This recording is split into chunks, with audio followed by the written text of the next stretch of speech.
Hello students, I am Harshita Rathore और मैं आप सभी का स्वागत करती हूँ हमारे YouTube channel study with UP exam वाले पे।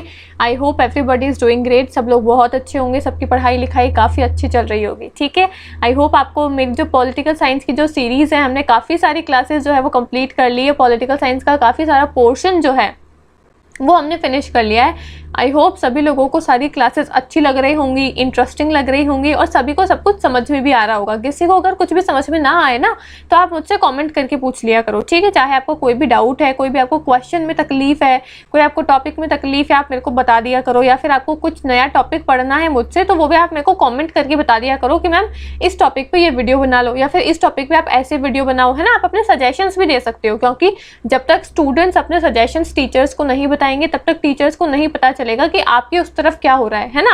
भाई हम तो यहाँ पे हमारा काम कर रहे हैं, हम यहाँ पे पढ़ा रहे हैं, नोट्स लेकर आ रहे हैं, सब कुछ बहुत अच्छी तरीके से अपना 100% दे रहे हैं। लेकिन फिर भी अगर आपको कोई दिक्कत होती है, कोई तकलीफ होती है तो आप जब तक बताओगे नहीं तब तक हमको नहीं पता चलेगा। कोई अंतर्यामी तो है नहीं कि भाई अपने आप ही हमको अपने मन में ख्याल आ जाएंगे कि बच्चे को ये दिक्कत हो रही होगी, है ना। ऐसा तो कुछ है नहीं। आपको अपने बातें जो है वो हम तक शेयर करनी होगी। तो आपको कुछ भी डाउट होता है, कोई भी आपका क्वेश्चन होता है, कोई भी क्वेरी होती है, चाहे वो आपकी पढ़ाई से रिलेटेड क्वेरी है, जो मैं पढ़ा रही हूँ उससे जुड़ा हुआ कोई सवाल है आपका, या फिर कोई जनरल क्वेरी है, आपको किसी चीज़ में कोई दिक्कत है आपको, तो आप मेरे से सारी अपनी जो भी है ना क्वेरीज है वो आप चाहे तो मुझसे कमेंट करके पूछ सकते हो। ठीक है, मैं सभी का कमेंट जब भी देखती हूँ तो सबका रिप्लाई करने की कोशिश करती हूँ। चाहे भले ही रिप्लाई मैं 2 दिन बाद में दूंगी, 10 दिन बाद में दूंगी, लेकिन जब भी देखूंगी तो सबका रिप्लाई ज़रूर से मैं कर देती हूँ। ठीक है, तो अगर आपको कोई भी क्वेरी होती है, कोई भी दिक्कत होती है टॉपिक में या किसी में भी, तो आप मुझसे पूछ सकते हो। ठीक है, आज की जो हमारी क्लास है वो भी काफ़ी इंटरेस्टिंग होने वाली है। थोड़ी सी बड़ी क्लास होगी हमारी, क्योंकि हम एक ही क्लास पे 1-2 टॉपिक्स को कंबाइन करके साथ में निपटा देंगे। ठीक है,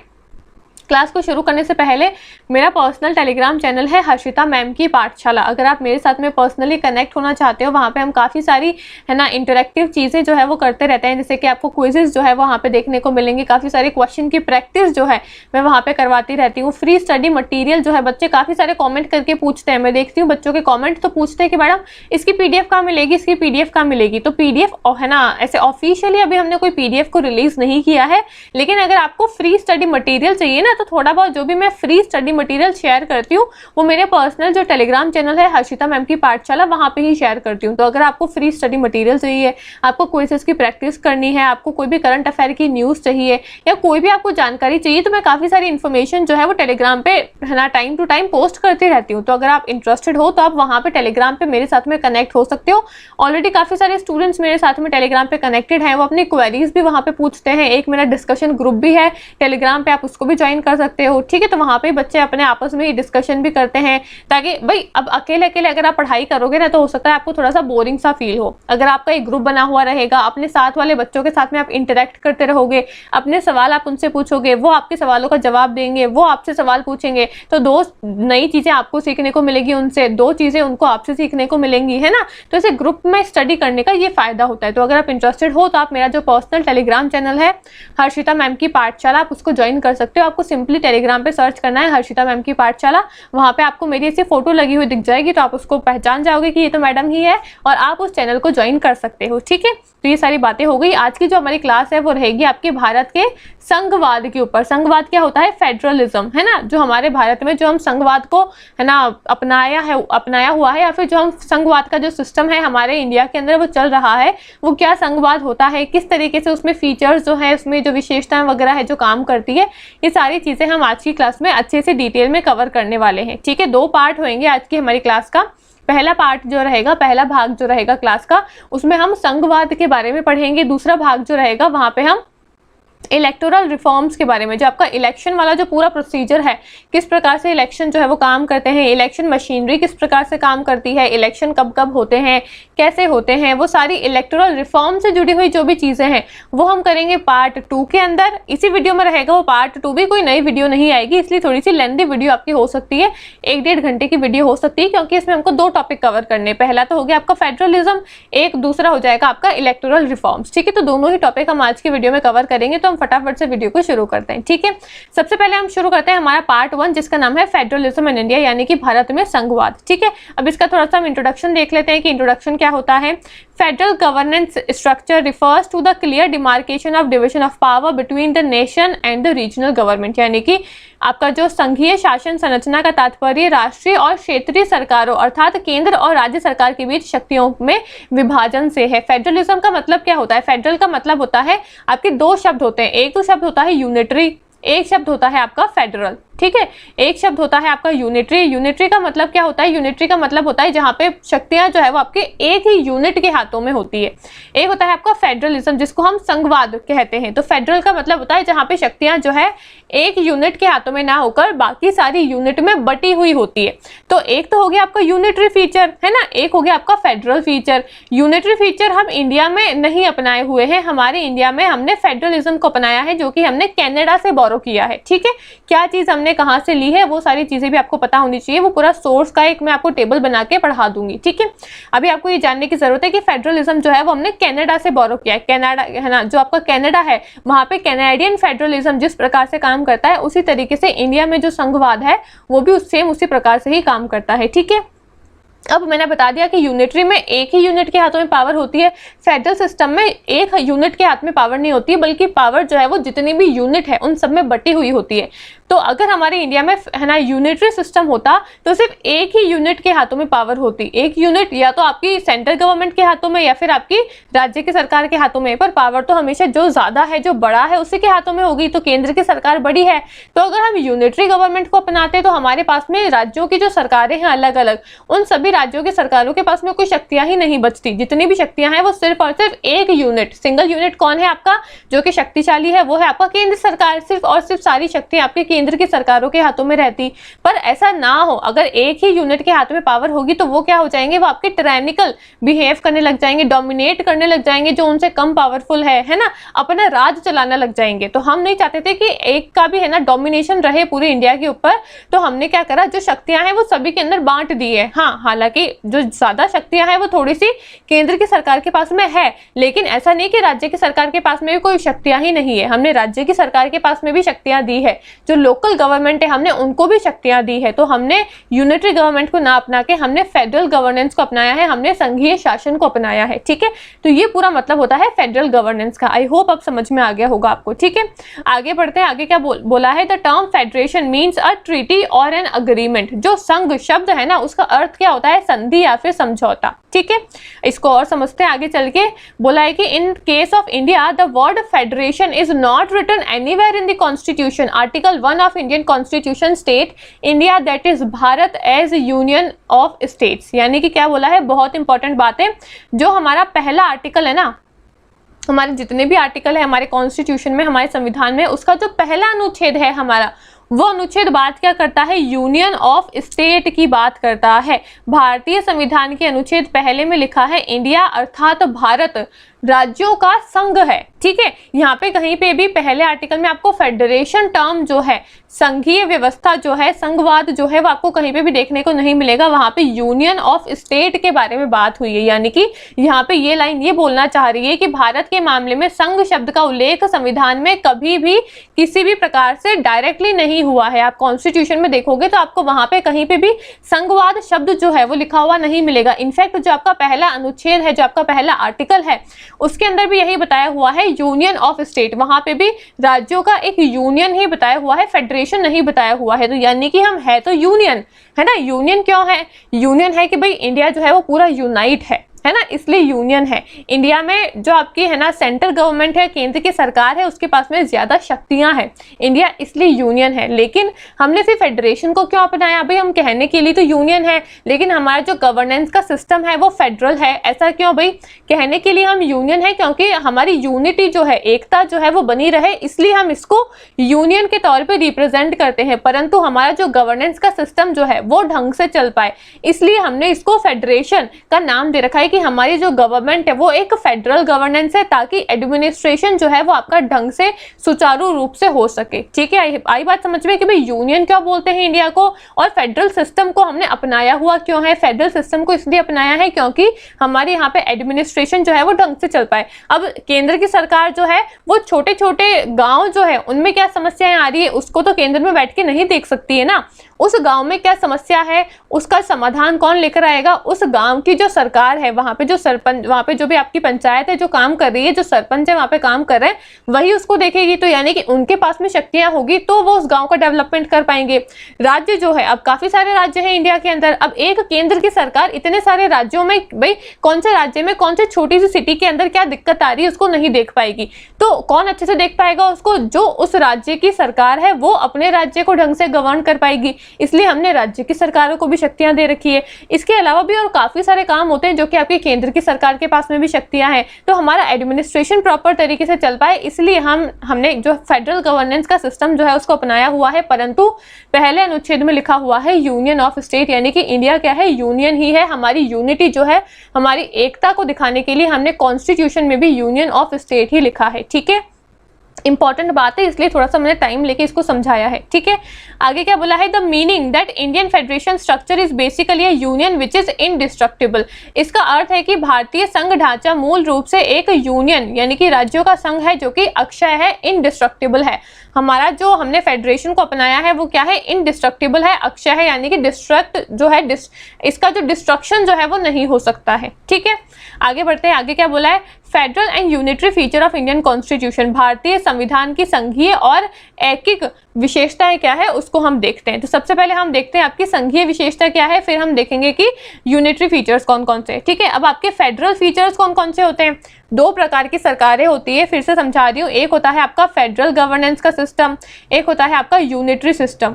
फेडरल सिस्टम क्या होता है? पहले यूनिटरी को समझ लेते हैं। यूनिटरी का मतलब होता है यूनिट, यानी कि सिंगल यूनिट, जहां पे एक यूनिट के हाथों में शक्तियां हो। फेडरल जहां पे एक यूनिट के हाथों में शक्तियां ना हो, शक्तियां जो है वो सभी यूनिट में बटी हुई है। इंडिया ने फेडरल को अपनाया है, यूनियन को नहीं अपनाया है। परंतु हमारे पहले अनुच्छेद में क्या लिखा हुआ है? Union of state. ये हमारी यूनिटी को दिखाता है। इतनी बात समझ में आ गई। अब हम समझेंगे कि यूनिटरी जो सिस्टम होता है उसकी क्या क्या विशेषताएं हैं, फेडरल जो सिस्टम है इसकी क्या क्या विशेषताएं हैं। ठीक है, अब हम पहले फेडरल सिस्टम की विशेषताओं को देखते हैं। तो यहाँ पे आपको डुअल पॉलिटी देखने को मिलेगी। डुअल पॉलिटी यानी कि यहाँ पे आपको दोहरी राज्य व्यवस्था जो है वो देखने को मिलेगी। सिंगल राज्य व्यवस्था कहाँ पे होगी? जहाँ पे सिंगल यूनिट के पास में पावर होगी उसको बोलते हैं यूनिटरी सिस्टम।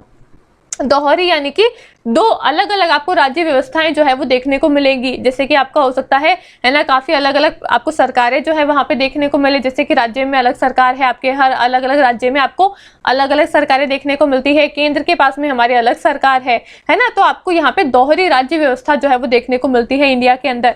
फिर सुप्रीमेसी ऑफ कॉन्स्टिट्यूशन है, संविधान की क्या है? सर्वोच्चता है। हमारा संविधान जो है वो सबसे सर्वोच्च है। ऐसा नहीं है कि भी केंद्र की सरकार के पास में थोड़ी सी ज्यादा पावर है तो केंद्र की सरकार जो है वो आपकी सुप्रीम हो जाएगी, सर्वोच्च हो जाएगी, नहीं।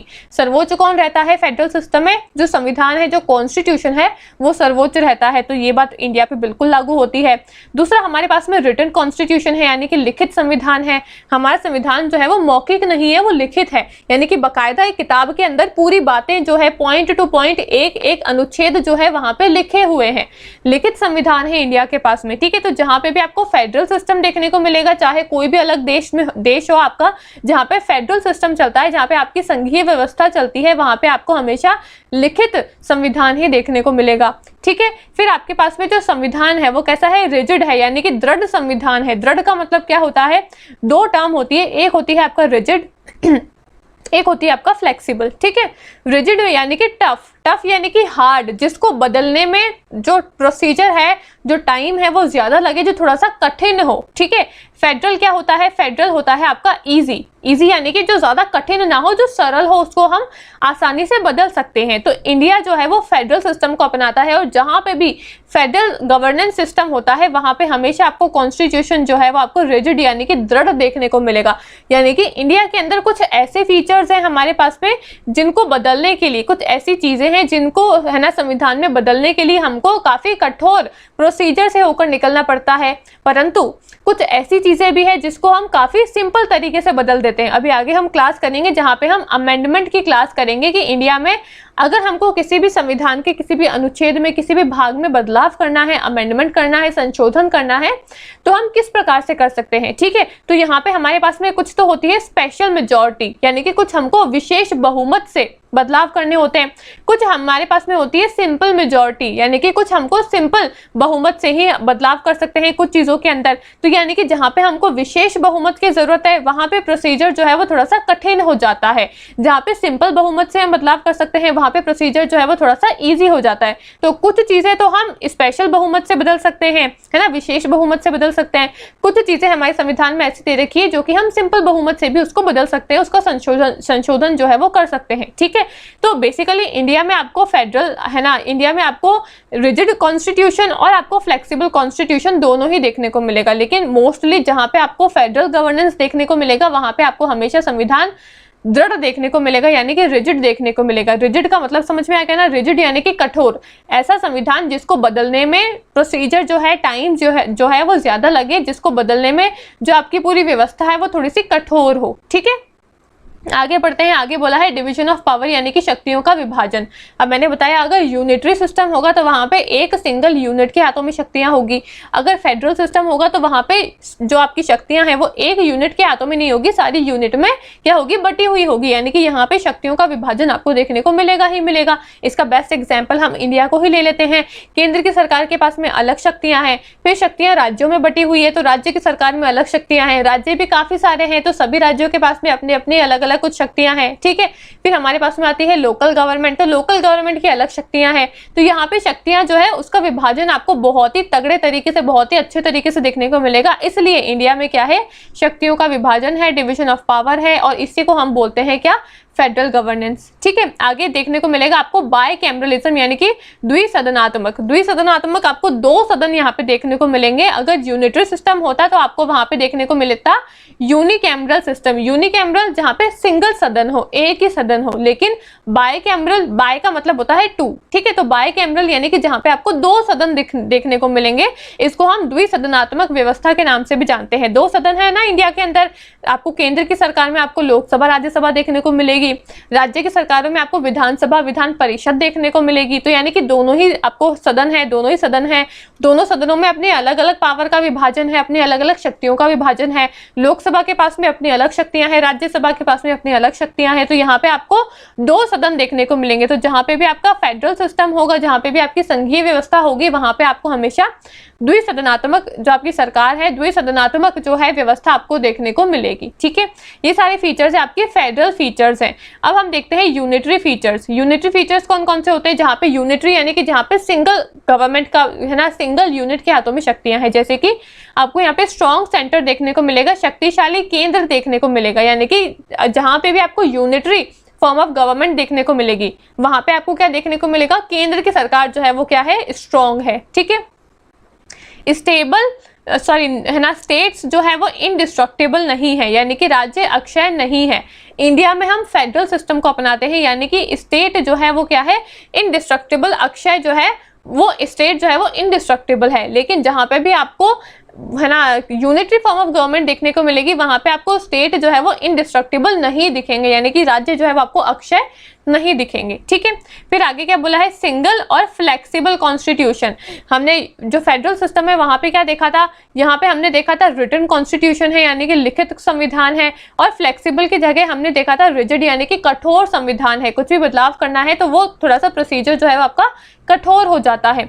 लेकिन जहाँ पे आपको यूनिटरी गवर्नेंस देखने को मिलेगी किसी भी देश में, तो वहां पे आप देखोगे आपके पास में जो कॉन्स्टिट्यूशन है, पहली बात तो आपको लिखित देखने को नहीं मिलेगा। ठीक है, दूसरी बात उसमें कुछ भी बदलाव आपको करने होंगे तो आप बहुत ही फ्लेक्सिबल, यानी कि आसान तरीके से उसमें बदलाव कर सकते हो। अब इसके पीछे भी लॉजिक है। लॉजिक क्या है भाई, अगर आपके पास में लिखित संविधान है तो लिखित संविधान में अगर आप कुछ भी बदलाव कर रहे हो तो उसमें जो भी चीजें आपने लिख रखी है उस लिखने वाली चीजों में भी आपको बदलाव करना पड़ेगा, यानी कि ज्यादा टाइम लगेगा, ज्यादा एनर्जी लगेगी, प्रोसीजर जो है वो थोड़ा सा कठोर हो जाएगा। अब आपके पास में अगर लिखित संविधान ही नहीं है, कुछ भी चीजें आपके पास में एक जगह पर लिखी हुई नहीं है, एक किताब के अंदर लिखी हुई नहीं है, उसमें कुछ भी बदलाव करना है तो वो तो आप आसानी से मौखिक रूप से बदलाव कर सकते हो ना, क्योंकि जब चीजें आपके पास में लिखी हुई है, किताब में नहीं है, स्ट्रक्चर फॉर्म में, तो उसमें बदलाव करना ज्यादा डिफिकल्ट नहीं होगा, ज्यादा कठोर नहीं होगा। तो जहां पे भी आपको यूनिटरी सिस्टम देखने को मिलेगा वहां पे आपको हमेशा लिखित संविधान जो है वो नहीं देखने को मिलेगा, और संविधान में बदलाव करने का जो प्रोसीजर है वो आपको क्या देखने को मिलेगा, लचीला यानी कि फ्लेक्सिबल देखने को मिलेगा। उसमें आप आसान तरीके से संशोधन जो है वो कर सकते हो। जहां पे भी आपको फेडरल सिस्टम देखने को मिलेगा वहां पे आपको हमेशा कॉन्स्टिट्यूशन जो है वो रिटन देखने को मिलेगा, यानी कि लिखित संविधान जो है वो देखने को मिलेगा। और वहां पे आपको हमेशा रिजिड कॉन्स्टिट्यूशन यानी कि आपको वहां पे कठोर संविधान जो है वो देखने को मिलेगा। उसमें संविधान में है ना कोई भी संशोधन अगर हमको करना पड़ेगा तो वो थोड़ा सा कठोर व्यवस्था से हमको करना पड़ेगा। ठीक है, आई होप सारी बातें आपको समझ में आ रही होगी। आगे क्या बोला है, no equality of state representation in Rajya Sabha, यानी कि राज्यसभा में राज्य प्रतिनिधि की कोई समानता नहीं होती है। अगर आपको जहाँ पे भी यूनिटरी फॉर्म ऑफ गवर्नमेंट देखने को मिलेगी तो वहां पे आपको क्या देखने को मिलेगा कि राज्यों का जो रिप्रेजेंटेशन है, प्रतिनिधित्व है, वो आपको समान रूप से नहीं देखने को मिलेगा। ठीक है, अगर फेडरल सिस्टम होता तो सबके पास में बराबर शक्तियां होती, जो सभी राज्य से जो प्रतिनिधित्व है वो भी बराबर आते। पर यूनिटरी सिस्टम है यानी कि शक्ति सिर्फ एक केंद्र के हाथों में ही है, तो जहां पे शक्तियां सिर्फ एक ही केंद्र के हाथों में है तो यानी कि वहां पे राज्य जो है उसका प्रतिनिधित्व जो है वो बराबर इक्वल तरीके से समान रूप से नहीं होगा। ठीक है, आगे है आपातकालीन जो आपके है ना प्रोविजंस जो है, उपबंध जो है वो आपको देखने को मिलेंगे। तो मैंने आपको आपातकालीन जो प्रावधान है वो सारा पढ़ा दिया है। ठीक है, उसमें हमने कहीं पे भी ये नहीं देखा कि गवर्नर के पास में ये शक्ति है कि वो आपातकालीन शक्तियां जो है वो अपनी यूज कर सकता है, क्योंकि आपातकालीन शक्तियां जो है वो ज्यादा आपके प्रेसिडेंट, आपके राष्ट्रपति के पास में ही है। तो हमारे पास में ये जो राष्ट्रपति के पास में जो आपातकालीन शक्तियां हैं ये थोड़ा सा यूनिटरी फीचर को दर्शाता है। ठीक है, तो यूनिटरी फीचर क्या होते हैं आपके वो हमने देख लिया, फेडरल फीचर्स क्या होते हैं वो देख लिए, थोड़े से यूनिटरी फीचर और बचे हुए हैं, इनको और देख लेते हैं। ठीक है, सबसे पहला है हमारे पास में सिंगल सिटीजनशिप, यानी कि आपको यहाँ पे एकल नागरिकता देखने को मिलेगी। ये जो पॉइंट है ये भी आपको इंडिया में देखने को मिलेगा कि हमारे यहाँ पे सिंगल सिटीजनशिप है। ठीक है, जैसे कि यूएसए अगर आप देखोगे तो यूएसए में क्या है, यूएसए में आपको डबल सिटीजनशिप देखने को मिलेगी। डबल यानी कि एक तो वो यूएसए के नागरिक हैं तो उसकी उनको है ना नागरिकता जो है वो मिलती है, और यूएसए में 50 अलग अलग राज्य भी हैं तो हर राज्य की उनको अपनी अलग नागरिकता मिलती है। तो वहां पे उनके पास में 2 सिटीजनशिप होती है। भाई वो एक तो यूएसए के नागरिक हैं तो उसकी सिटीजनशिप मिलेगी, और यूएसए में जितने भी अलग अलग राज्य हैं सब राज्य अपनी अलग अलग सिटीजनशिप देते हैं। तो एक तो आपको यूएसए की सिटीजनशिप मिलेगी, यूएसए में भी आप जिस राज्य से बिलोंग करते हो दूसरी आपको उस राज्य की सिटीजनशिप मिलेगी। तो यूएसए में रहने वाले सभी लोगों के पास में 2 सिटीजनशिप होती है। लेकिन इंडिया में ऐसा थोड़ी ना है, इंडिया में आपको सिर्फ और सिर्फ इंडिया का नागरिक माना जाता है। अब कोई पंजाब से है तो उसको पंजाब की नागरिकता थोड़ी ना मिलती है, मैं राजस्थान से हूँ तो मेरे को राजस्थान की कोई अलग से नागरिकता थोड़ी ना मिली है। मैं है ना चाहे मैं राजस्थान की हूँ, चाहे पंजाब की हूँ, चाहे हरियाणा की हूँ, चाहे गुजरात की हूँ, मेरे को अलग अलग राज्यों की नागरिकता नहीं मिलेगी। मेरे को सिर्फ एक ही नागरिकता है कि मैं हिंदुस्तानी हूँ। ठीक है, तो इंडिया में आपको सिर्फ और सिर्फ एक ही सिटीजनशिप मिलती है, लेकिन यूएसए में आपके पास में 2 सिटीजनशिप है। ठीक है, आगे क्या बोला है, appointment of governors by union via president, यानी कि राष्ट्रपति के माध्यम से संघ द्वारा राज्यपाल की नियुक्ति होती है। तो ये भी आपका एक यूनिटरी फीचर आपको इंडिया में देखने को मिलेगा कि जो आपके राज्यपाल हैं, जो आपके गवर्नर हैं, उनकी नियुक्ति कौन करते हैं, राष्ट्रपति ही करते हैं। तो यानी कि यहाँ पे भी क्या दिखाया हुआ है, यहाँ पे ये दिखाया हुआ है, ये दर्शाता है कि आपके पास में जो केंद्र की सरकारें हैं, जो राष्ट्रपति है, उनके पास में ज्यादा शक्तियां हैं बजाय राज्य की सरकार के। ठीक है, आगे बोला है अखिल भारतीय सेवाएं जो है ऑल इंडिया सर्विसेज, ये सारी आपकी सेंटर की गवर्नमेंट के है ना अंडर में काम करती है। राज्य की सरकारों के पास में इसको लेकर भी शक्तियां जो है वो थोड़ी सी सीमित है, थोड़ी सी कम है। ठीक है, तो ये भी आपका यूनिटरी फीचर दिखाता है इंडिया का। आगे क्या बोला है, parliamentary authority over state list, राज्य सूची पर है ना संसद का अधिकार। अब राज्य सूची मैंने आपको बताया हुआ है कि 3 अलग अलग सूचियां होती है। एक होती है आपके पास में है ना स्टेट लिस्ट, स्टेट लिस्ट होती है, एक होती है आपके पास में सेंट्रल लिस्ट, एक होती है कॉन्करेंट लिस्ट। स्टेट लिस्ट क्या होती है, स्टेट लिस्ट में जो भी सब्जेक्ट दिए हुए हैं उसके ऊपर शक्तियां किसकी है, उसके ऊपर शक्तियां हैं आपके राज्य की सरकार की, कि भाई जो भी चीजें दे रखी है उस पर जो भी काम वगैरह करना है, लॉ नियम बनाना है, वो राज्य की सरकार बनाएगी। यूनियन लिस्ट है, उसमें जो भी सब्जेक्ट मेंशन है उस पर लॉ नियम कानून आपकी यूनियन यानी कि केंद्र की सरकार बनाएगी। एक होती है कॉन्करेंट लिस्ट जिसपे है ना राज्य की सरकार और केंद्र की सरकार दोनों ही कानून बना सकती है। ठीक है, परंतु कुछ ऐसे प्रावधान दे रखे हैं, 5 ऐसी है ना मैं बोल सकती हूँ सिचुएशन है जहाँ पे जो आपकी है ना स्टेट लिस्ट है, जो आपकी राज्य की सूची है, उस पे जो आपकी केंद्र की सरकार है वो भी कानून बना सकती है, उसको अभी हम आगे क्लास में देखेंगे, ठीक है। तो ये भी क्या दिखाता है, यूनिटरी फीचर को दिखाता है। और एक आती है आपकी विटो ओवर स्टेट बिल, यानी कि आपकी जो है ना स्टेट बिल्स होते हैं उस पर केंद्र की सरकार के पास में ज्यादा विटो पावर्स होती है। ये भी आपका क्या दिखा रहा है, यूनिटरी फीचर्स को दिखा रहा है। तो यानी कि इंडिया में आपको यूनिटरी और फेडरल सिस्टम दोनों के ही मिक्सचर फीचर्स जो है, विशेषताएं जो है वो आपको देखने को मिलेगी, ठीक है। तो इसलिए आपने देखा कि हमारे पास में जो गवर्नेंस का सिस्टम है वो तो क्या है, फेडरल सिस्टम है, परंतु हमारा जो पहला अनुच्छेद है उसमें क्या बताया हुआ है, यूनियन ऑफ स्टेट बताया हुआ है। यानी कि हम वैसे तो यूनियन है, हमारी एकता को लेकर, यूनिटी को लेकर तो हम यूनियन है, परंतु हमारा जो एडमिनिस्ट्रेशन जो है, प्रशासन जो है वो ढंग से काम कर सके, है ना, सुचारू रूप से काम कर सके, इसलिए हमने यहाँ पे फेडरल गवर्नेंस सिस्टम को अपनाया हुआ है, ठीक है। तो सारे जो फीचर्स हैं फेडरल के और यूनिटरी के, आई होप आपको समझ में आ गए होंगे, ठीक है। अब हम देखते हैं कि कौन कौन से अलग अलग जो आपके स्कॉलर्स हुए हैं उन्होंने फेडरल सिस्टम को किस अलग अलग नाम से पहचाना है, ठीक है। इतना सबको समझ में आ गया होगा आपको। अब हम आगे बढ़ते हैं। सबसे पहले हम देखते हैं केसी वियर। केसी वियर जो है, इन्होंने हमारा जो फेडरल सिस्टम है उसको क्वासी फेडरल यानी कि है ना अर्ध संघीय व्यवस्था के नाम से बताया है। फिर आपके पॉल एप्लेबी आते हैं। पॉल एप्लेबी जो है, इन्होंने आपका जो फेडरल सिस्टम है, इंडिया का फेडरल सिस्टम है, इसको एक्सट्रीमली फेडरल के नाम से बताया है, अत्यंत संघीय के नाम से बताया है। फिर आपके आते हैं मॉरिस जॉन्स। मॉरिस जॉन्स जो है, इन्होंने हमारे फेडरल सिस्टम को बार्गेनिंग फेडरलिज्म यानी कि सौदेबाजी संघवाद के नाम से बताया है। आइवर जेनिंग्स जो है, इन्होंने हमारा फेडरल सिस्टम जो है वो बताया है federation with strong centralising tendency यानी कि मजबूत केंद्रीकरण प्रवृत्तियों वाला संघ। इन्होंने बोला है कि ऐसा फेडरल सिस्टम है, ऐसा संघवाद है जहाँ पे जो आपका केंद्र सिस्टम है, जहाँ पे जो आपका है ना सेंट्रल गवर्नमेंट जो है उसके पास में ज़्यादा शक्ति है, ज़्यादा शक्तियाँ हैं, यानी कि केंद्र सरकार जो है जहाँ पे ज़्यादा शक्तिशाली है, ऐसा संघवाद जो है इंडिया के अंदर है। तो इन्होंने बताया है मजबूत केंद्रीकरण प्रवृत्तियों वाला संघ यानी कि federation with strong centralising tendencies, ठीक है। फिर अलेक्जेंड्रोविच ने क्या बताया है, Indian federalism is a case of sui generis meaning unique to meet peculiar Indian needs यानी कि अलेक्जेंड्रोविक्स जो है, इन्होंने इंडियन फेडरल सिस्टम जो है इसको सुई जेनरस बताया है। सुई जेनरस यानी कि जो अपने आप से ही जनरेट होते हैं, ठीक है।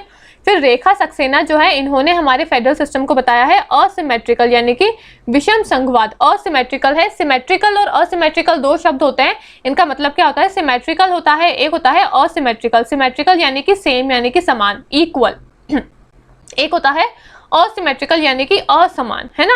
तो सिमेट्रिकल जहाँ पे भी आपको देखने को मिलेगा वहाँ पे आपको सारी शक्तियाँ, सारी चीज़ें जो है वो समान देखने को मिलेगी। जैसे कि अगर मैं बात करूँ यूएसए की, तो यूएसए में सिमेट्रिकल है ना सिस्टम है। सिमेट्रिकल यानी कि वहाँ पे मैंने बताया आपको 50 राज्य हैं, है ना, वहाँ पे आपके है ना 50 राज्य हैं, तो हर राज्य में से वहाँ पे 2-2 लोग जो है वो अपने पार्लियामेंट के अंदर आते हैं, यानी कि हर राज्य में वहाँ पे इक्वल है ना इस चीज़ को इक्वल बता दिया है कि भाई आपको हर राज्य से 2-2 लोग जो है वो आपकी सेंट्रल गवर्नमेंट में आके बैठेंगे, ठीक है।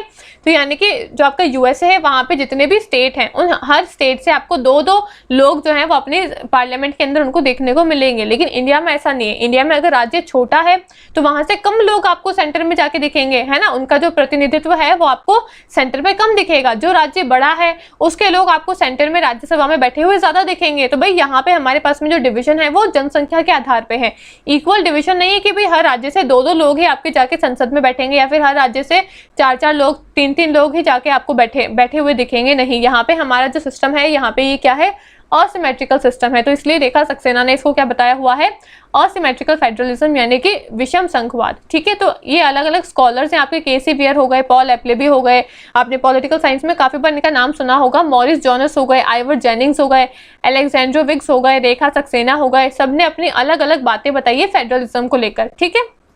कई बार ऐसे क्वेश्चन भी पूछ लेते हैं एग्जाम में, जो आपका यूजीसी नेट का एग्जाम है उसमें ऐसे क्वेश्चन आपसे पूछते हैं, ठीक है। अब हम थोड़ा सा आगे बढ़ते हैं। अब हम देखते हैं सोर्सेज ऑफ इंडियन कॉन्स्टिट्यूशन यानी कि कॉन्स्टिट्यूशन के स्रोत के बारे में हम देखते हैं कि हमने कौन सी चीज़ हमारे संविधान में कहाँ से अडॉप्ट करी है, ठीक है। मैं थोड़ा सा इसको जूम कर देती हूँ, अगर आपको नहीं दिख रहा है तो let me zoom it. I hope आपको यहाँ पे ये क्लियरली विजिबल हो रहा होगा, ठीक है। तो सबसे पहले हम देखते हैं कि हमने है ना कौन कौन सी कंट्री से क्या क्या फीचर्स जो है वो बोरो किए। सबसे पहले हम देखते हैं कि 1935 का जो आपका गवर्नमेंट ऑफ इंडिया एक्ट है ना, जो आपका 1935 का जो अधिनियम एक्ट है, वहां से हमने क्या क्या फीचर्स जो है यहाँ पे हिंदी में लिखा हुआ है इसको बोरो किया है, ठीक है। सबसे पहले हमने फेडरल स्कीम जो है वो हमने ली है 1935 के अधिनियम से। जो आपका गवर्नर का ऑफिस जो है ना, राज्यपाल का ऑफिस, राज्यपाल का कार्य है ना, कार्यालय जो है वो हमने आपके है ना 1935 अधिनियम से लिया है। जुडिशरी जो है, न्यायतंत्र जो है वो भी हमने 1935 के अधिनियम से लिया है।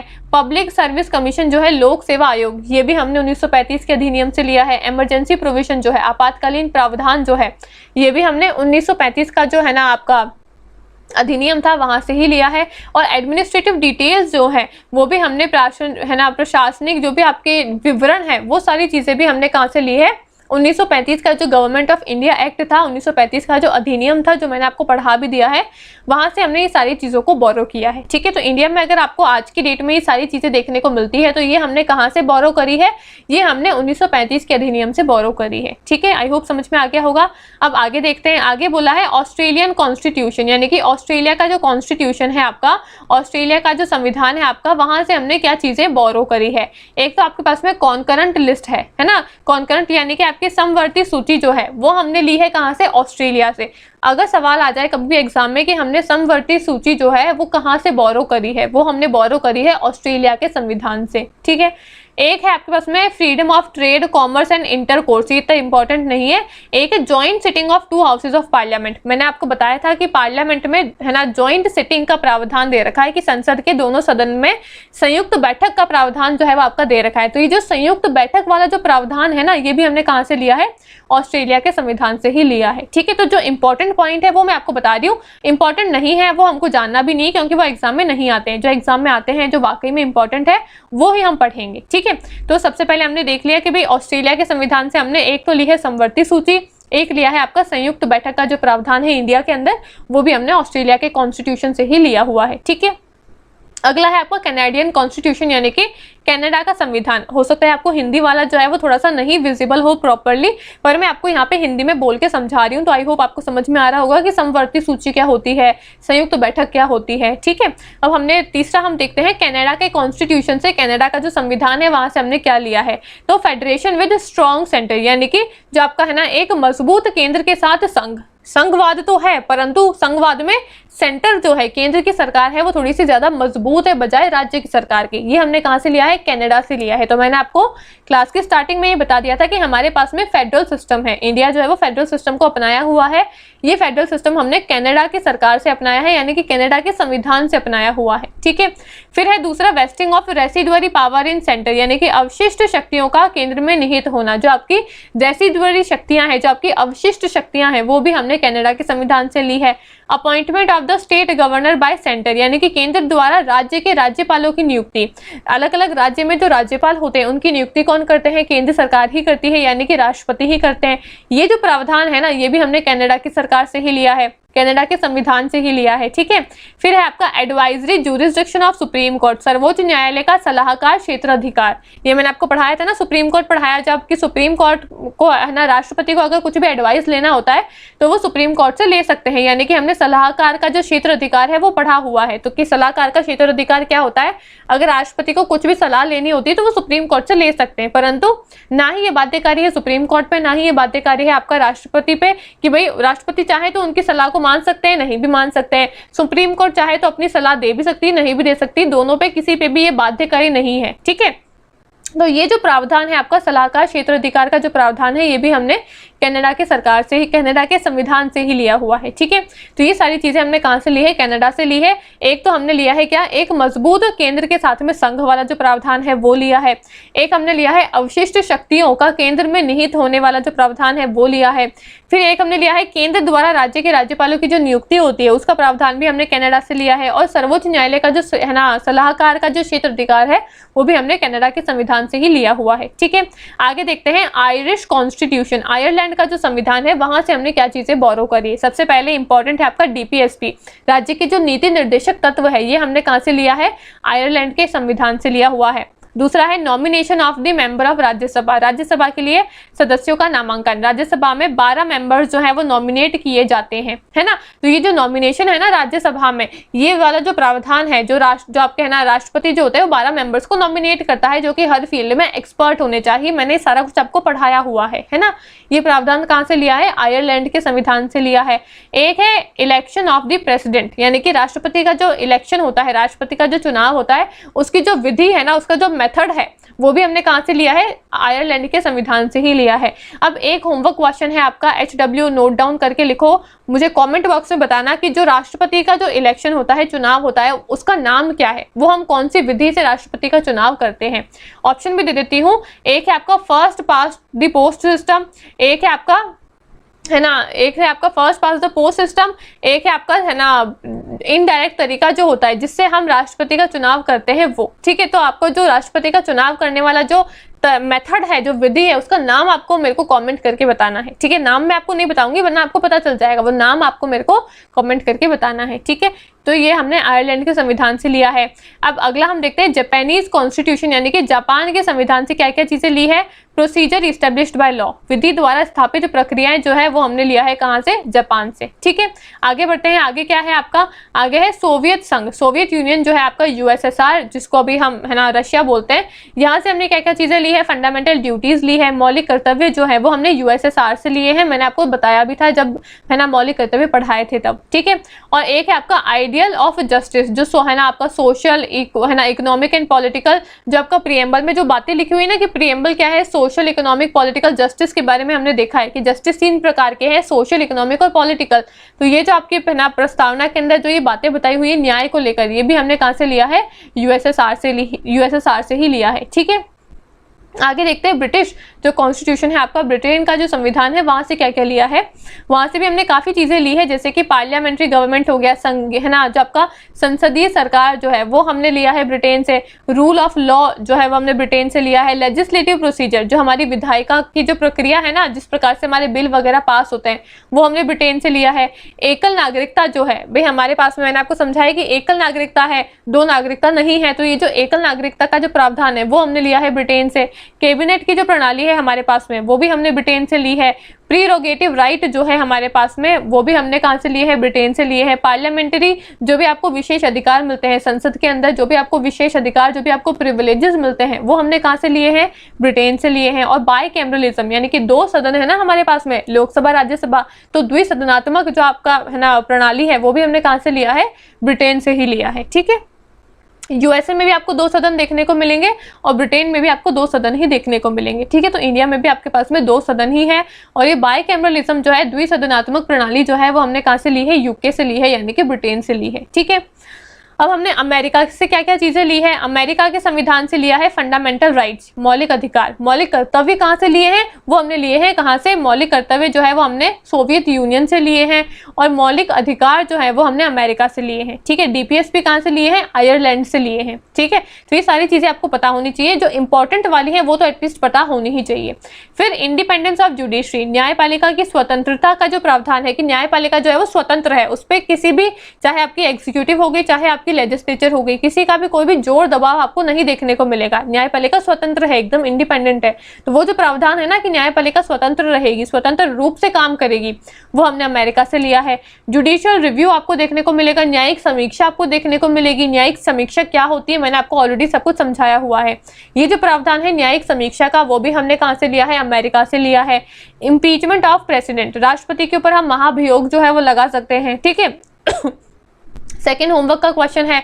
अनादर होमवर्क का क्वेश्चन क्या है, आपको मेरे को आर्टिकल का नंबर बताना है, अनुच्छेद का नंबर बताना है कि कौन से अनुच्छेद से हम राष्ट्रपति के ऊपर महाभियोग जो है वो लगा सकते हैं। कमेंट करके सारे लोग अपने जो सवालों के जवाब है, जो भी मैं आपसे पूछ रही हूँ, वो सब बताया करो, इससे आपको खुद का ही रिविजन होगा। नहीं पता है तो कोई बात नहीं, अपनी कॉपी में कहीं पे भी अपने नोट्स तो लिखे ही होंगे ना, कहीं ना कहीं तो पढ़ा ही होगा, वहां से देख के बता दो, लेकिन बताओ जरूर। ठीक है, तो राष्ट्रपति के ऊपर जो हम महाभियोग लगा सकते हैं, उनको हटा सकते हैं, वो जो प्रावधान है वो भी हमने अमेरिका से लिया है। ठीक है, फिर सर्वोच्च न्यायालय और है ना आपका जो उच्च न्यायालय है, उसके न्यायाधीशों को हटाने का जो भी आपकी प्रक्रिया है वो भी हमने कहाँ से लिया है, अमेरिका से ही लिया है। और वाइस प्रेसिडेंट, यानी कि आपके जो है ना उपराष्ट्रपति जो होते हैं, उनका जो पद है, वो जो उनका जो पद है वो भी हमने कहाँ से लिया है, अमेरिका से ही लिया है। ठीक है, अमेरिका से काफी इंपॉर्टेंट चीजें ली है, एक तो मौलिक अधिकार हो गए और आपके है ना न्यायपालिका की स्वतंत्रता हो गई, आपकी न्यायिक समीक्षा हो गई, राष्ट्रपति पे महाभियोग लगाने वाला जो सिस्टम है वो भी हमने अमेरिका से लिया है। जो आपके है ना उपराष्ट्रपति होते हैं, आप जो आपके वाइस प्रेसिडेंट होते हैं, उनका जो पोस्ट है वो भी हमने अमेरिका से ही ली है। सर्वोच्च न्यायालय और उच्च न्यायालय के जो न्यायाधीश है उनको हटाने का जो सिस्टम है वो भी हमने अमेरिका से ही लिया है। ठीक है, तो ये सारी चीजें हमने अमेरिका के संविधान से ली है, इंपॉर्टेंट है, आपको पता होना चाहिए। ठीक है, फिर हम देखते हैं कि जर्मनी के संविधान से हमने क्या लिया है, तो इमरजेंसी प्रावधान मैंने आपको अभी पढ़ाए हैं। इमरजेंसी प्रावधान जो है वो हमने जर्मनी के संविधान से लिए हैं। ठीक है, साउथ अफ्रीका से क्या लिया है, तो procedure of the amendment in Indian constitution. अभी आने वाली क्लासेस में मैं आपको बताऊंगी कि हमारे संविधान में हम संशोधन किस प्रकार से कर सकते हैं। तो उसका संशोधन का जो है ना पूरा प्रोसीजर है, पूरी विधि जो है ना, वो हमने साउथ अफ्रीका के संविधान से ली है। ठीक है, और election of member of Rajya Sabha, Rajya Sabha के सदस्यों का जो चुनाव जिस प्रकार से होता है वो भी हमने कहाँ से लिया है, साउथ अफ्रीका के संविधान से ही लिया है। ठीक है, और एक आपके फ्रांस के संविधान से क्या लिया है, तो फ्रांस के संविधान से हमने है ना लिबर्टी, इक्वलिटी और फ्रेटर्निटी, जो हमारे 3 शब्द हैं हमारे प्रिएम्बल में, प्रस्तावना में, वो हमने लिए हैं कहाँ से, फ्रांस के है ना संविधान से ही। जो आपका रिपब्लिक जो है ना वर्ड है, जो हमारा रिपब्लिक जो सिस्टम है जो हमने अपनाया हुआ है, वो हमने कहाँ से लिया है, फ्रांस के संविधान से ही लिया है। ठीक है, तो ये सारी चीजें हमने अलग अलग है ना कॉन्स्टिट्यूशन से, अलग अलग कंट्री से अलग अलग इंपॉर्टेंट चीजों को बोरो करा है, और इतनी सारी चीजों को अलग अलग देशों से लेकर फिर हमारा इतना बड़ा संविधान जो है वो बना है। ठीक है, तो आई होप अभी तक का जो भी मैंने आपको पढ़ाया है ये आपका पार्ट 1 था, जो आपको समझ में आ गया होगा। अभी तक हमने फेडरल सिस्टम जो है ये कर लिया है, क्लास अभी खत्म नहीं हुई है, इसके आगे सेकंड आपका पार्ट जो है, सेकंड टॉपिक जो है वो भी शुरू होने वाला है, तो अभी रुको थोड़ा सा। ठीक है, फर्स्ट पार्ट आपका फिनिश हो चुका है जहाँ पे हमने फेडरल सिस्टम को अच्छे से कवर कर लिया है। ठीक है, आई होप आपको फेडरल सिस्टम जो है वो समझ में आ गया होगा। ठीक है, अब हम आगे चलते हैं, देखते हैं कि नेक्स्ट पार्ट में क्या बताया हुआ है, उसको ढंग से समझते हैं। ठीक है, अब हमारा जो सेकंड पार्ट जो था हमारे जो वीडियो का, वो रहने वाला है इलेक्शन प्रोसीजर एंड रिफॉर्म्स के बारे में। ठीक है, सबसे पहला पार्ट हमने फेडरलिज्म तो कवर कर ही लिया है, सेकंड पार्ट हमारा शुरू हो रहा है जिसका नाम है इलेक्शन प्रोसीजर। इलेक्शन प्रोसीजर किस प्रकार से काम करता है, संविधान में क्या क्या प्रावधान जो हैं वो दे रखे हैं आपके इलेक्शन प्रोसीजर को लेकर। ठीक है, किस तरीके से इलेक्शन जो है वो आपके कंट्री के अंदर होते हैं, कौन कौन से मेथड से, कौन कौन से विधियों से होते हैं, ये सारी चीज़ें हम डिटेल में कवर करने वाले हैं, है ना। 2 अलग अलग एक्ट है आपकी, डिलिमिटेशन कमीशंस हैं आपकी, वो क्या होती है, ये सारी चीज़ों को हम इन डेप्थ में इस वीडियो के अंदर कवर करेंगे सेकंड पार्ट के अंदर। ठीक है, फर्स्ट पार्ट आई होप आपको समझ में आ गया होगा। ठीक है, अब हम शुरू करते हैं हमारा सेकंड पार्ट। सबसे पहले हम देखते हैं कि इलेक्शन जो आपका है ना, इलेक्शन रिफॉर्म्स जो है, इलेक्शन प्रोसीजर जो है वो संविधान में कहाँ पे दे रखा है, कौन से भाग में दे रखा है, कौन से अनुच्छेद में दे रखा है, ये सारा इंट्रोडक्शन पार्ट जो है उसको देख लेते हैं। ठीक है, सबसे पहले बताया हुआ है कि आपका जो पार्ट 15th जो है ना, आपका 15वां भाग जो है आपके संविधान का 15th पार्ट, उसके आर्टिकल 324 से 329 यानी कि 324 से 329 जो आपके अनुच्छेद है उसके अंदर आपके बताया हुआ है इलेक्शन प्रोसेस के बारे में, कि भाई आपके पास में इलेक्शन प्रोसीजर जो है वो पूरा जो है आपके भाग 15 के जो अनुच्छेद है 324 से 329 उसके अंदर बताया हुआ है। ठीक है, फिर बोला गया है कि प्रोविजंस क्या क्या दे रखे हैं कॉन्स्टिट्यूशन में है ना जो प्रावधान है आपके इलेक्शन प्रोसीजर को लेकर वो बताए हुए हैं। इलेक्शन ऑफ है ना, creation of election commission to supervise, direct and conduct free and fair election of parliament, state legislature, president and vice president, यानी कि एक इलेक्शन कमीशन का क्रिएशन होगा, एक इलेक्शन कमीशन का निर्माण होगा जो कि फ्री और फेयर इलेक्शंस करवाएंगे, चुनाव करवाएंगे। किस किस के, एक तो आपकी संसद के, एक आपकी स्टेट की जो लेजिस्लेचर होती है, स्टेट की जो विधानसभा होती है उसके, राष्ट्रपति के और उपराष्ट्रपति के। ठीक है, अब भाई मैडम इनके ही क्यों करवाएंगे, बाकी कहाँ गए, फिर राज्यसभा कहाँ गई, वो सब कहाँ गए। अभी मैं आपको मतलब जिसका भी इलेक्शन जो होता है ना, वो सारे इलेक्शन जो है, चाहे वो इलेक्शन आपके केंद्र की सरकार के हैं, चाहे वो इलेक्शन आपके राज्य की सरकार के हैं, वो सारा कौन करवाएगा, इलेक्शन कमीशन ही करवाएगा। अब बोलोगे मैम तो फिर लोकल जो बॉडीज होती है, पंचायत और म्यूनिसिपैलिटी जो हमने पढ़ी है, उसके चुनाव कौन करवाएगा। तो मैंने आपको बताया था कि वहाँ पे इलेक्शन कमीशन नहीं होता है। ठीक है, वहाँ पे कौन होता है, आपके राज्य के जो इलेक्शन कमीशन होते हैं ना, स्टेट इलेक्शन कमीशन। हमारे पास में एक तो इलेक्शन कमीशन है, एक हमारे पास में स्टेट इलेक्शन कमीशन है। तो स्टेट इलेक्शन कमीशन जो है आपके राज्य चुनाव आयोग जो है वो आपका चुनाव करवाते हैं पंचायत और म्यूनिसिपैलिटी का, लेकिन इलेक्शन कमीशन जो है वो चुनाव करवाते हैं किसके, केंद्र की सरकार के, राज्य की सरकार के। ठीक है, हिंदी में क्या लिखा हुआ है इसको पढ़ के बता देती हूँ। संविधान के भाग 15 में अनुच्छेद 324 से 329 तक प्रतिष्ठापित करा गया है आपका इलेक्शन प्रोसीजर के बारे में। ठीक है, फिर क्या बोला है, उपबंध भारत में प्रचलित निर्वाचन प्रणाली के संबंध में क्या क्या बातें बताई हुई है। पहला बोला है कि अनुच्छेद 324 के तहत संविधान है ना, संविधान देश में स्वतंत्र और निष्पक्ष चुनाव कराने के लिए निर्वाचन आयोग की स्थापना की बात करता है। किसमें बोला है, अनुच्छेद 324 में, बहुत इंपॉर्टेंट आर्टिकल है, आपको पता होना चाहिए। इलेक्शन कमीशन का जो है ना निर्माण जो है, क्रिएशन जो है, वो कौन से आर्टिकल के तहत हुआ है, तो वो है आपका 324 आर्टिकल नंबर। ठीक है, फिर क्या बोला है, आगे बोला है कि है ना निर्वाचन आयोग की स्थापना करने की बात है। इसमें आगे कहा गया है कि निर्वाचन आयोग को राष्ट्रपति, उपराष्ट्रपति, संसद और राज्य विधानसभाओं के चुनाव कराने और निर्देश करने की शक्ति, जिम्मेदारी और नियंत्रण भी प्राप्त है। ठीक है, यानी कि आपके जो संसद है या राष्ट्रपति है, उपराष्ट्रपति है, इनके जो भी चुनाव वगैरह हैं वो सब कौन कराएगा, आपको चुनाव आयोग जो है वही करवाएगा। ठीक है, फिर आगे बोला है कि केवल एक सामान्य मतदाता सूची बनाने की बात करता है, यानी कि इलेक्टोरल रोल भी बनाने के लिए कहा गया है आपके किसको, इलेक्शन कमीशन को। ठीक है, आगे इसमें क्या बात बताया हुआ है, आगे बताया हुआ है universal adult franchise. Universal adult franchise क्या होता है, यूनिवर्सल अडल्ट फ्रेंचाइजी होता है कि भाई आप एक आयु दे रखी है कि भाई इस आयु से बड़े जितने भी लोग हैं वो चुनाव है ना, चुनाव में पार्टिसिपेट कर सकते हैं, यानी कि वोट कर सकते हैं। वो चुनाव में पार्टिसिपेट कर सकते हैं का मतलब है वो वोट दे सकते हैं। जैसे कि हमारी इंडिया में आयु कर रखी है 18 वर्ष की, भाई आप अगर 18 वर्ष के हो तो आपका वोटर आईडी कार्ड बनेगा, जिसके थ्रू आप क्या कर सकते हो, वोटिंग जो है, अपना वोट जो है वो दे सकते हो, मतदान जो है वो दे सकते हो। तो ये होता है आपका यूनिवर्सल अडल्ट फ्रेंचाइजी के बारे में भी हमारे संविधान में बताया हुआ है। आगे बताया हुआ है creation of representation of peoples act 1950, 1951 and delimitation commission. ये डीलिमिटेशन कमीशन क्या होती है, मैं आगे इसी वीडियो में आपको डिटेल में समझाऊंगी सारी चीजें। अभी आपको सिर्फ ये समझना है कि यहाँ पे जन प्रतिनिधित्व अधिनियम 1950 और 1951 का निर्माण और परिसीमन आयोग, जो आपका डीलिमिटेशन कमीशन होता है उसको हम हिंदी में बोलते हैं परिसीमन आयोग, है ना। ये परिसीमन आयोग क्या होता है, अभी इसको मत समझो, अभी मैं आपको डिटेल में आगे समझा दूंगी। अभी सिर्फ इतना समझो कि हमारे संविधान में बताया हुआ है 1950 और 1951 का जो जन प्रतिनिधित्व अधिनियम है उसका निर्माण भी हुआ है, साथ ही साथ परिसीमन आयोग जो है, डीलिमिटेशन कमीशन जो है, उसके क्रिएशन की भी बात करी गई है। ठीक है, फिर election petition to be filed in high court, यानी कि है ना उच्च न्यायालय में दायर की जाने वाली चुनाव याचिकाओं के बारे में बात हुई है, और क्रिएशन ऑफ इलेक्शन ट्राइब्यूनल, यानी कि चुनाव अधिकरण का निर्माण की भी बात हुई है हमारे संविधान के अंदर। ठीक है, तो ये सारी बातें जो है प्रावधान हमारे संविधान में दे रखे हैं इलेक्शन से जुड़े हुए। ठीक है, आगे बढ़ते हैं। इलेक्शन मशीनरी किस प्रकार से काम करती है, निर्वाचन तंत्र जो है वो किस प्रकार से काम करता है, कि भाई सबसे हायर ऑफिशियल्स कौन होते हैं, फिर लोअर अथॉरिटीज कौन कौन होती है जो इसके अंदर काम करती है। तो सबसे पहले होते हैं भारतीय निर्वाचन आयोग, यानी कि है ना इलेक्शन कमीशन ऑफ इंडिया। सबसे पहले आपको इलेक्शन कमीशन ऑफ इंडिया देखने को मिलेंगे, यानी कि जो आपके इलेक्शन कमीशन के जो चेयरमैन होते हैं वो देखने को मिलेंगे। फिर होंगे चीफ इलेक्टोरल ऑफिसर्स, उसके नीचे आते हैं चीफ इलेक्टोरल ऑफिसर्स। इनके अंडर में आपके डिस्ट्रिक्ट लेवल जो होते हैं ना, आपके जिला लेवल, जिले पे कौन होते हैं, डिस्ट्रिक्ट इलेक्शन ऑफिसर्स होते हैं। डिस्ट्रिक्ट इलेक्शन ऑफिसर जिसको हम हिंदी में बोलते हैं जिला निर्वाचन है ना अधिकारी, जो कि जिला स्तर पे होते हैं। ठीक है, उसके अंडर में कौन होते हैं, उसके अंडर में होते हैं रिटर्निंग ऑफिसर, निर्वाचन अधिकारी।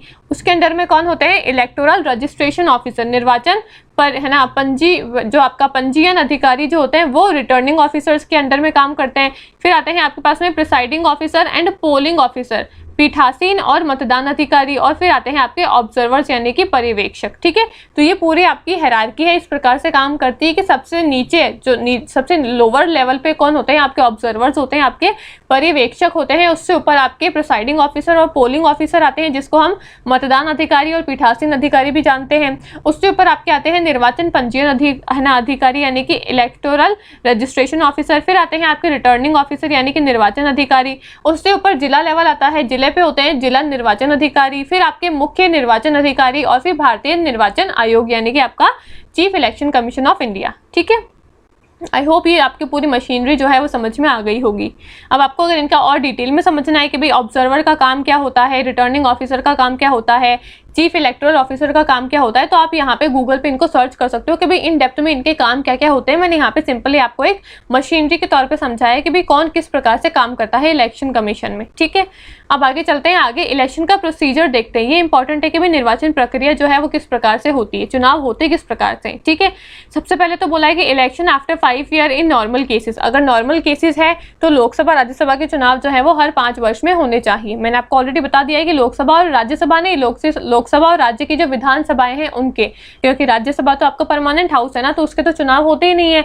लोकसभा और आपके राज्य की विधानसभा जो है उसके चुनाव होते हैं, जो कि हर 5 वर्ष में होने ही चाहिए। ठीक है, कब? नॉर्मल केसेस में, इमरजेंसी के टाइम पे, आपातकालीन के टाइम पे मैंने आपको समझाया हुआ है कि भाई किस तरीके से इनका है ना, जो आपातकालीन सिचुएशन होती है उसका किस तरीके से असर पड़ता है लोकसभा पे और राज्य की विधानसभाओं पे। इनके जो लाइफ होती है वो 1-1 साल तक हम और एक्सटेंड कर सकते हैं। मैंने आपको ये सारा समझाया हुआ है। यहाँ पे बोला है कि सिर्फ जो नॉर्मल केसेस है ना उस टाइम पे 5 वर्ष में आपकी इलेक्शन जो है वो हो जानी चाहिए, यानी कि हर 5 सालों में नए इलेक्शन, नई लोकसभा बनेगी, नए राज्य की है ना, राज्य की नई विधानसभाएं बनेंगी। ठीक है, आगे क्या बोला है? Election to Lok Sabha and state legislative assemblies follows the first past and the post system, while election of Rajya Sabha president and vice president follow the system of proportional representation by the means of single transferable vote system. तो मैंने आपको ये पहले भी पढ़ाया हुआ है कि आपकी जो लोकसभा होती है और आपकी जो राज्य की, जो आपकी स्टेट लेजिस्लेटिव असेंबली होती है ना, राज्य की जो आपकी विधानसभाएं होती है, इनका जो चुनाव होता है वो किस प्रकार से होता है? फर्स्ट पास्ट द पोस्ट पद्धति से होता है। इंग्लिश में बोले तो इसको बोलते हैं first past the post system, है ना। इसको हम शॉर्ट फॉर्म में बोलते हैं first past the post system, FPPS। इसको शॉर्ट फॉर्म में हम बोलते हैं कि भाई लोकसभा और राज्य की विधानसभाओं के चुनाव जो है वो है ना FPPS सिस्टम से होते हैं, यानी कि फर्स्ट पास्ट द पोस्ट पद्धति से होते हैं। ठीक है, और आपके जो राज्यसभा होती है ना, राष्ट्रपति होते हैं, उपराष्ट्रपति होते हैं, उनके चुनाव जो है वो एकल हस्तांतरणीय मत पद्धति के माध्यम से समानुपातिक है ना प्रतिनिधित्व प्रणाली का पालन करते हुए होते हैं, यानी कि सिंगल है ना system of proportional representation by the means of single transferable vote. इस प्रकार से होते हैं आपके राज्यसभा के, राष्ट्रपति के और उपराष्ट्रपति के चुनाव। तो आपको याद रखना है कि लोकसभा और जो आपकी विधानसभा होती है उसके चुनाव किस प्रकार से होते हैं, उसके चुनाव अलग तरीके से होते हैं। जो आपके राष्ट्रपति होते हैं, उपराष्ट्रपति होते हैं, उसके चुनाव अलग तरीके से होते हैं। ऐसा क्यों? क्योंकि राष्ट्रपति उपराष्ट्रपति के चुनाव जो है वो इनडायरेक्ट और प्रत्यक्ष रूप में होते हैं, प्रत्यक्ष रूप में नहीं होते हैं। हम खुद जाके वोट नहीं करते हैं कि भाई हमारा राष्ट्रपति जो है वो ये होगा या फिर हमारा उपराष्ट्रपति जो है वो ये होगा, है ना। वो अप्रत्यक्ष रूप से चुने जाते हैं। परंतु लोकसभा और जो विधानसभाएं होती है उनका चुनाव बाकायदा होते हैं, हम खुद जाके वोट देकर आते हैं। तो उनके चुनाव जो है वो प्रत्यक्ष रूप में होते हैं, डायरेक्ट तरीके से होते हैं। तो दोनों के जो चुनाव कराने की जो विधि है वो अलग अलग है, एक का प्रत्यक्ष रूप में हो रहा है, एक का अप्रत्यक्ष रूप में हो रहा है। तो लोकसभा और जो विधानसभाएं होती है जिसका चुनाव प्रत्यक्ष रूप में होता है, उसका जो मेन मेथड है, जिसको हम बोलते हैं, जिसके तरीके से चुनाव आपका होता है, उसको बोलते हैं first past the post system. इसमें क्या होता है? First past the post system, यानी कि जितने भी आपके कैंडिडेट हैं, जो भी आपके खड़े हैं चुनाव के अंदर, उनमें से जिसको भी सबसे पहले है ना सबसे ज्यादा वोट मिल जाएंगे वो जीत जाएगा। ऐसे ही तो होता है ना भी चुनाव में। मान लो आपके यहाँ पे 2 कैंडिडेट हैं, एक तो है आपका ए, एक है आपका बी, है ना। ए को और बी के बीच में है ना वो कंपटीशन हो रहा है कि भाई कौन जीतेगा। तो मान लो बी को है ना 50 वोट मिल गए और ए को 40 ही वोट मिले, तो जिसको सबसे ज्यादा वोट मिल जाएंगे वो जीत जाएगा। तो बी को 50 वोट मिल गए तो बी जीत जाएगा और ए हार जाएगा। ये होता है आपको सिंपल सा first past the post system. ठीक है, जिसके चुनाव होते हैं लोकसभा और राज्यसभा के अंदर, लोकसभा और जो आपकी राज्य की जो विधानसभाएं होती है उसके अंदर होते हैं इस प्रकार से चुनाव। लेकिन हमने राष्ट्रपति उपराष्ट्रपति का चुनाव का तो पूरा प्रोसीजर ही अलग है। उसको हम क्या बोलते हैं? उसको हम एकल हस्तांतरीय मत पद्धति के नाम से जानते हैं, यानी कि है ना system of single transferable vote system के नाम से जानते हैं। सिंगल ट्रांसफरेबल यानी कि जिसके वोट जो है वो ट्रांसफर होते रहते हैं। मैंने आपको समझाया था ना वो पूरा डायग्राम बना के कि भाई अगर 4 लोग हैं, अगर खड़े हुए हैं चुनाव के अंदर, तो क्या होगा, चारों को एक है ना अपनी अपनी प्रेफरेंसेस जो है, सब अपनी अपनी प्रेफरेंसेस लिखेंगे।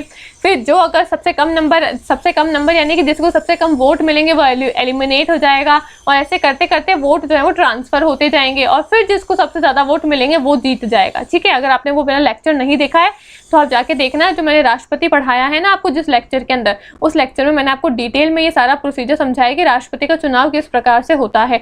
सेम उसी प्रकार से ही आपका उपराष्ट्रपति का चुनाव होता है, उसी प्रकार से ही आपके राज्यसभा के जो मेंबर्स होते हैं, सदस्य होते हैं, उनका चुनाव भी उसी प्रकार से होता है। ठीक है, तो ये बातें आपको पता होनी चाहिए कि राष्ट्रपति उपराष्ट्रपति राज्यसभा के चुनाव अलग तरीके से होते हैं, लोकसभा और विधानसभाओं के जो चुनाव है वो आपके अलग तरीके से होते हैं। ठीक है, आगे बढ़ते हैं। आगे क्या बोला है, यहाँ पे बोला है कि dates followed by notification for election is issued by election commission of India, यानी कि चुनाव के लिए अधिसूचना के बाद तिथियां भारत के चुनाव आयोग द्वारा जारी की जाती है।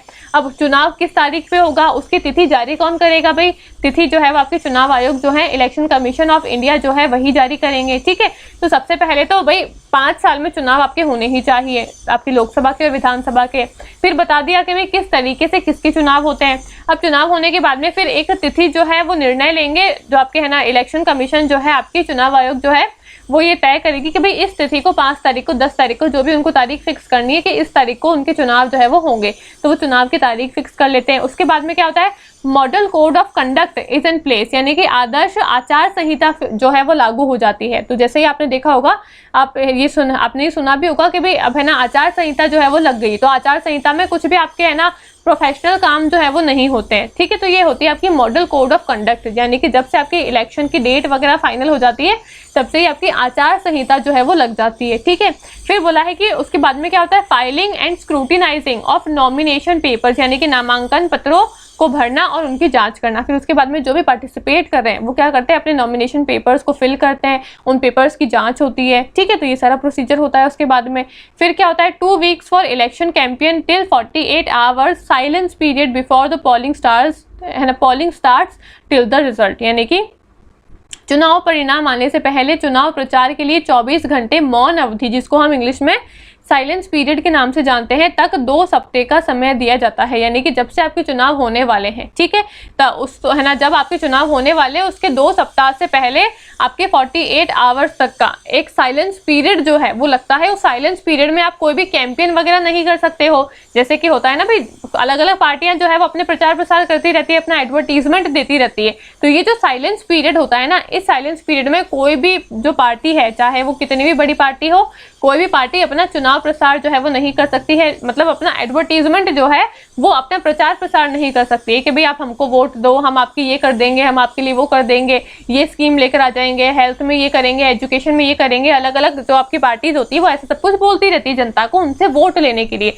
तो ये जो साइलेंस पीरियड होता है, इस साइलेंस पीरियड में कोई भी पार्टी कोई भी नया कैंपेन शुरू नहीं कर सकती है, कोई भी है ना स्पीचेस वगैरह नहीं दे सकती है, कोई भी एडवर्टीजमेंट नहीं दे सकती है, यानी कि कोई भी ऐसा काम नहीं कर सकती है जिससे जनता को वो अपनी तरफ इन्फ्लुएंस करे और अपनी तरफ है ना जनता का ध्यान जो है वो अपनी तरफ मैनिपुलेट करे। ऐसा कोई भी काम जो है इस साइलेंस पीरियड में नहीं हो सकता है। इससे पहले बिल्कुल करो, पार्टियां करती भी है, लेकिन ये साइलेंस पीरियड के अंदर नहीं हो सकता है। ठीक है, तो फिर क्या होता है, मॉडल कोड ऑफ कंडक्ट लग जाता है, आपकी आचार संहिता लग जाती है। आचार संहिता के बाद में क्या होता है, 2 week for election campaign till 48 hours for, है ना 2 हफ्ते तक का क्या लग जाता है, आपकी है ना साइलेंस पीरियड लग जाता है, जिसको हम मौन अवधि के नाम से जानते हैं, जिसमें कोई भी है ना प्रचार प्रसार जो है वो पार्टियां नहीं कर सकती है। उसके बाद में विभिन्न मतदान तिथियां जो है वो आपकी जारी होती है, डिफरेंट पोलिंग डेट्स जो है वो आपकी जारी होती है। उन पोलिंग डेट्स पे फिर आपके चुनाव वगैरह होते हैं, फिर आपका रिजल्ट जो है वो अनाउंस होता है, यानी कि परिणाम घोषित किया जाता है, और उसके बाद में चुनाव प्रक्रिया जो है वो आपकी पूरी हो जाती है, यानी कि इलेक्शन का प्रोसीजर जो है वो आपका कंप्लीट हो जाता है। तो इस प्रकार से आपका इलेक्शन जो है वो होता है। आई होप आपको समझ में आ गया होगा। एक बार फिर से समझा देती हूँ, पूरा प्रक्रिया जो है वो चुनाव की किस प्रकार से काम करती है। सबसे पहले तो इलेक्शन हर 5 वर्ष में आपके होने चाहिए, आपकी लोकसभा के और आपके राज्य की विधानसभाओं के। ठीक है, नॉर्मल कंडीशन में। ठीक है, आपातकालीन कंडीशन की बात नहीं हो रही, यहाँ पे नॉर्मल कंडीशन की बात हो रही है। लोकसभा विधानसभा के चुनाव अलग विधि से होते हैं, आपके राष्ट्रपति उपराष्ट्रपति जो होते हैं उनके चुनाव अलग विधि से होते हैं। ठीक है, विधि मैंने आपको समझा दी। फिर बोला गया है कि इलेक्शन कमीशन जो है वो एक डेट फाइनल करती है, भाई इस डेट को आपके चुनाव होंगे। ठीक है, उसके बाद में आपकी आचार संहिता लग जाती है। आचार संहिता में कोई भी ऑफिशियल वर्क जो है वो नहीं हो सकते हैं। फिर नॉमिनेशन पेपर्स को फाइल करा जाता है, और नॉमिनेशन पेपर क्या होते हैं, नाम है ना आपका जो नामांकन पत्र होते हैं ना उनको भरा जाता है, उनको चेक किया जाता है, भाई सबके जो जिसने भी जो अपने नामांकन पत्र भरे हैं क्या वो सही तो है ना, उसमें कुछ गलत इन्फॉर्मेशन तो नहीं डाली है, तो वो सारा कुछ चेक किया जाता है ना। फिर चेक करने के बाद में क्या होता है, 2 हफ्ते का यानी कि 2 वीक्स का साइलेंस पीरियड जो है वो लग जाता है। चुनाव जब तक चुनाव होने वाले हैं तो वोटिंग से पहले 2 हफ्ते का आपका जो है ना साइलेंस पीरियड जो है वो लग जाता है। उस साइलेंस पीरियड में कोई भी है ना पार्टी जो है वो अपना प्रचार प्रसार जो है वो नहीं कर सकती है, ना ही वो जनता को अपनी तरफ मैनिपुलेट कर सकती है कि भाई तुम हमको वोट दो, ऐसा कोई भी काम वो नहीं कर सकती है, ठीक है। उसके बाद में फिर अलग अलग जो भी डेट फाइनल हुई थी, भाई आपके चुनाव इस तारीख को होंगे, इस तारीख को होंगे, वो जो डेट है उस डेट पे फिर चुनाव होते हैं, यानी कि सब लोग जाकर वोट देते हैं। वोट देने के बाद में फिर रिजल्ट जो है वो डिक्लेयर होता है। रिजल्ट डिक्लेयर हो जाने के बाद में आपका इलेक्शन का जो पूरी प्रक्रिया है वो पूरी समाप्त हो जाती है, कंप्लीट हो जाती है, ठीक है। आई होप ये सारी प्रक्रिया आपको समझ में आ गई होगी। अब हम चलते हैं, मैंने आपको बताया था कि 2 इलेक्शन के लॉ है हमारे पास में, इलेक्शन के 2 है ना लॉ है, 2 कानून है। वो कानून क्या है? सबसे पहला तो है आपका अधिनियम 1950, जन प्रतिनिधित्व अधिनियम 1950, इसको हम बोलते हैं, यानी कि रिप्रेजेंटेशन ऑफ पीपल्स एक्ट 1950, ठीक है। जन प्रतिनिधित्व अधिनियम 1950 है, और एक हमारे पास में है जन प्रतिनिधित्व अधिनियम 1951 है। अब ये दोनों अधिनियम क्या है, ये दोनों एक्ट क्या है, काफी इंपॉर्टेंट है, यहाँ से एग्जाम में काफी क्वेश्चन आते हैं, तो ये आपको पता होनी चाहिए कि भाई दोनों अधिनियम जो आपके आए थे 1950 में और 51 में, उसमें क्या क्या बातें बोली गई थी, ठीक है। सबसे पहले हम समझते हैं कि 1950 वाला जो आपका जन प्रतिनिधित्व अधिनियम है उसमें क्या क्या बातें बताई हुई है। तो सबसे पहले तो बोला है provision for the delimitation of constituencies, निर्वाचन क्षेत्रों के परिसीमन के लिए प्रावधान। मैंने आपको बताया कि डीलिमिटेशन कमीशन के बारे में बताया हुआ है। तो ये डीलिमिटेशन कमीशन कब आई थी? 1950 का जो आपका जन प्रतिनिधित्व अधिनियम आया था तब से ही ये आपकी है ना लागू हो गई थी, तब से ही आपकी एग्जिस्टेंस में आ गई थी। अभी आपका पूछोगे मैम है ना मैम ये परिसीमन जो आपका है ना कमीशन जो है ये होती क्या है, डीलिमिटेशन कमीशन जो है ये होती क्या है, जिसका प्रावधान हमारे संविधान में दे रखा है। तो अभी मैं आपको समझाऊंगी, मैंने यहाँ पे नोट्स में लगाया हुआ है, ये रहा परिसीमन आयोग क्या होता है, पूरा मैंने आपको डिटेल में यहाँ पे सारी कुछ लिखा हुआ है।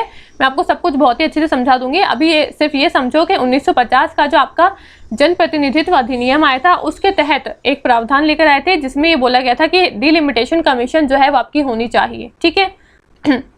आगे क्या बोला है? Provide for seat allocation in house of people, यानी कि जो आपका लोकसभा है वो legislative assembly and legislative council, यानी कि लोकसभा, विधानसभा और विधान परिषद में सीट आवंटन का प्रावधान जो है वो भी 1950 के जन प्रतिनिधित्व अधिनियम से ही आया था। ये भी लोकसभा में कितनी सीटों का आवंटन होगा, विधानसभा में कितनी सीटों का आवंटन होगा, साथ ही साथ विधान परिषद में कितनी सीटों का आवंटन होगा, ये जो प्रावधान है वो भी आपके 1950 का जो जन प्रतिनिधित्व अधिनियम है उसके तहत ही आए थे, ठीक है। फिर आगे क्या बोला है? Provide procedure for electoral roll preparation and manner of filling seats, यानी कि मतदाता सूची तैयार करने की प्रक्रिया और सीटें भरने का तरीका जो है वो भी आपके 1950 का जो जन प्रतिनिधित्व अधिनियम है उसके तहत ही बताया गया था कि भाई मतदाता सूची जो है वो हम किस प्रकार से तैयार करेंगे, और जो आपकी है ना जो भी हम सीट्स को फिल करते हैं ना उन सीट्स को हम किस प्रकार से फिल करेंगे। तो ये जो आपका प्रावधान है ये भी 1950 के जन प्रतिनिधित्व अधिनियम के तहत ही दे रखा है, ठीक है। फिर lays down guideline on the qualification of voters, मतदाताओं की योग्यता पर दिशा निर्देश निर्धारित करना के भी आपके जो वोटर्स होते हैं, जो आपके है ना वोट देने वाले जो लोग होते हैं, उनकी कुछ ना कुछ क्वालिफिकेशंस होती है, कुछ ना कुछ योग्यताएं होती है। तो भाई किसकी क्या योग्यताएं हैं, कौन कब वोट दे सकता है, कितनी आयु पे वोट दे सकता है, उसकी जो क्वालिफिकेशन के बारे में जो भी गाइडलाइंस है वो भी आपके 1950 के जन प्रतिनिधित्व अधिनियम जो है जिसको हम इंग्लिश में बोलते हैं रिप्रेजेंटेशन ऑफ पीपल्स एक्ट 1950, इसके तहत ही प्रावधान जो है वोटर्स के क्वालिफिकेशन की गाइडलाइंस पे भी दे रखे हैं, ठीक है।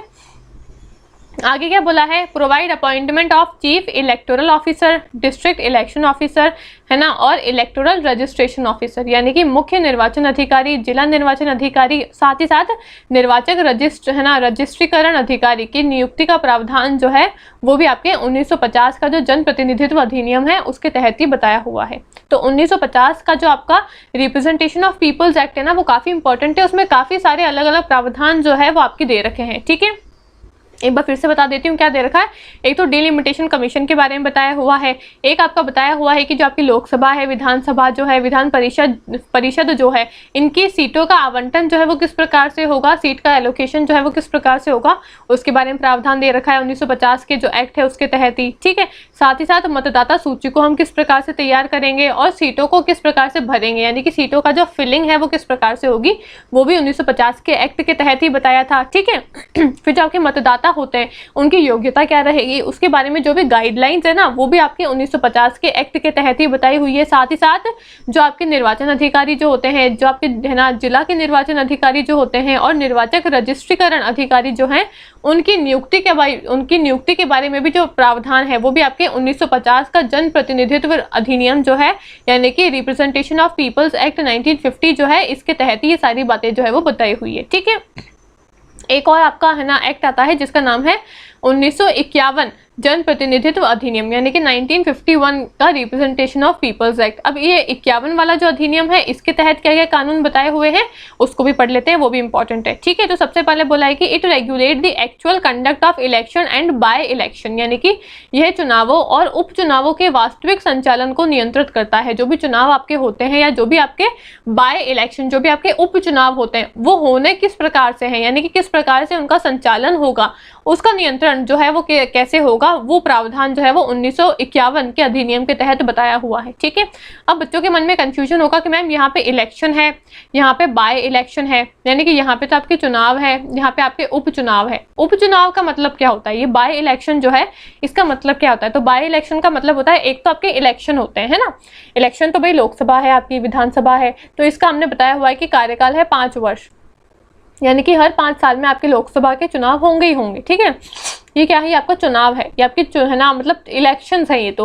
लेकिन फिर बाय इलेक्शंस क्या होते हैं? बाय इलेक्शंस होते हैं कि अगर कोई ऐसे है ना, बोल सकते हैं हम कि अचानक वाले ऐसे है ना, कोई भी सिचुएशन आ जाती है कि भाई अचानक से हमको इस पोस्ट के लिए चुनाव जो है वो करवाने पड़ रहे हैं। जैसे कि अचानक से ऐसे सर्कमस्टांसेस आ गए, जैसे मान लो कोई भी आपके है ना, कोई भी हायर ऑफिशियल्स हैं, वो मान लो उनकी है ना तबीयत खराब हो जाती है, या फिर है ना वो उस पोस्ट के लिए एलिजिबल नहीं है, उस पोस्ट से उनको हटा दिया जाता है, या फिर उनकी डेथ हो जाती है। तो ऐसे कोई भी सर्कमस्टांसेस आते हैं जहाँ पे हमको अचानक से तुरंत ही क्या कराना पड़ता है, उस पोस्ट के लिए नए चुनाव करवाने पड़ते हैं। तो उसको हम फिर इलेक्शन में नहीं काउंट करते हैं, उसको हम बोलते हैं बाय इलेक्शन। बाय इलेक्शन यानी कि कुछ ऐसे सर्कमस्टांसेस की वजह से हम उस पोस्ट के लिए चुनाव लड़वा रहे हैं, उसकी जो कार्यकाल है वो कार्यकाल समाप्त नहीं हुआ है, परंतु कुछ ऐसे सर्कमस्टांसेस आ चुके हैं, कुछ ऐसी परिस्थितियां हो चुकी है, भी हो सकता है उनकी डेथ हो गई हो सकता है उनकी तबीयत ठीक नहीं हो सकता है उनको उस पोस्ट से हटा दिया गया हो, है ना। तो पोस्ट खाली तो नहीं रख सकते हैं ना, किसी ना किसी को तो हमको नियुक्त करना ही पड़ेगा वहां पे। तो ऐसी कुछ सर्कमस्टांसेस की वजह से, ऐसी कुछ सिचुएशन की वजह से, परिस्थितियों की वजह से हमको उस पोस्ट के लिए, उस पद के लिए वापस से चुनाव करवाने पड़ रहे हैं, उसको बोलते हैं उपचुनाव, यानी कि आपके बाय इलेक्शन। और जो नॉर्मल इलेक्शन होते हैं, आपके नॉर्मल जो चुनाव होते हैं, जो कि हर 5 वर्ष में लोकसभा के होते हैं, विधानसभा के होते हैं, जिनका कार्यकाल समाप्त हो जाता है 5 वर्ष में और वापस से हमको चुनाव करवाने पड़ते हैं, उसको हम सिंपली बोलते हैं इलेक्शन। लेकिन बाय इलेक्शन बोलते हैं जहाँ पे कोई भी ऐसी परिस्थितियां आ जाती है, ऐसे सर्कमस्टांसेस आ जाते हैं जिसकी वजह से हमको उस पद के लिए चुनाव करवाने पड़ते हैं, तो उसको बोलते हैं बाय इलेक्शन। ठीक है। तो इलेक्शन आपके किस प्रकार से होंगे, आपके बाय इलेक्शन जो है, उपचुनाव जो है वो किस प्रकार से होंगे, उनका संचालन किस प्रकार से होगा, ये सारे प्रावधान जो है वो आपके 1951 का जो अधिनियम है उसके तहत बताए हुए हैं। ठीक है। आई होप समझ में आ गया होगा ये पॉइंट। आगे देखते हैं दूसरा पॉइंट क्या बोला है। It provide administrative machinery for conducting elections, यानी कि यह चुनाव कराने के लिए प्रशासनिक मशीनरी प्रदान करता है। जो आपका 1951 का जो अधिनियम है वो है ना, इलेक्शन किस प्रकार से होंगे उसका एडमिनिस्ट्रेटिव मशीनरी जो है ना वो प्रदान करती है, यानी कि उसका प्रावधान जो है, जो आपकी एडमिनिस्ट्रेटिव मशीनरी जो है, आपकी प्रशासनिक मशीनरी जो है, इसका प्रावधान बताया हुआ है 1951 के अधिनियम के अंदर। ठीक है। आगे चलते, आगे क्या बोला है। It deals with registration of political parties, राजनीतिक दलों के पंजीकरण से संबंधित है आपका 1951 का अधिनियम। 1951 का जो अधिनियम है वो बताता है कि कौन कौन सी आपकी पॉलिटिकल पार्टीज जो है जिनको पंजीकरण मिलेगा, रजिस्ट्रेशन मिलेगा। भाई सबको तो नहीं मिल सकता है, कुछ क्राइटेरिया होता है कि आपको इतने वोट लाने पड़ेंगे, आपको इतनी सीटें जीतनी पड़ेंगी, आपको इतने साल तक काम करना पड़ेगा, है ना, कुछ ना कुछ तो क्राइटेरिया सब चीज़ों का होता है। तो कौन कौन सी पार्टीज को रजिस्ट्रेशन जो है वो मिलेगा, रजिस्ट्रेशन किस प्रकार से होगा, पंजीकरण किस प्रकार से होगा, कौन कौन सी गाइडलाइंस पे होगा, ये सारा प्रावधान जो है वो आपके 1951 के जो आपका एक्ट आया था, अधिनियम आया था ना, आपका जन प्रतिनिधित्व अधिनियम 1951, उसके तहत बताई हुई है। ठीक है। आगे क्या बोला है ना, अगला प्रावधान दे रखा है कि it specifies the qualification and disqualification for the membership of house. यह सदनों की सदस्यता के लिए योग्यता और अयोग्यता को निर्दिष्ट करता है। जो भी आपके सदन के सदस्य होते हैं उनकी कुछ ना कुछ योग्यताएं होती है। भाई आप इस पोस्ट पे तभी बैठ सकते हो जब आपके पास में इतनी इतनी योग्यताएं हैं, है ना। आपके पास में इतनी आयु होनी चाहिए, आप इंडिया के नागरिक होने चाहिए, है ना, आप कोई भी, है ना, मेंटली डिसेबल नहीं होने चाहिए, आप, है ना, ठीक आपका मानसिक संतुलन होना चाहिए। ये सारी आपकी योग्यताएं होती है। और भी होती है योग्यताएं, तो आपके पास में ये योग्यताएं होनी चाहिए और ये सारी अयोग्यताएं नहीं होनी चाहिए, है ना। तभी आप उस पोस्ट के लिए एलिजिबल रहोगे, तभी आप उस पद पे बैठने के योग्य रहोगे।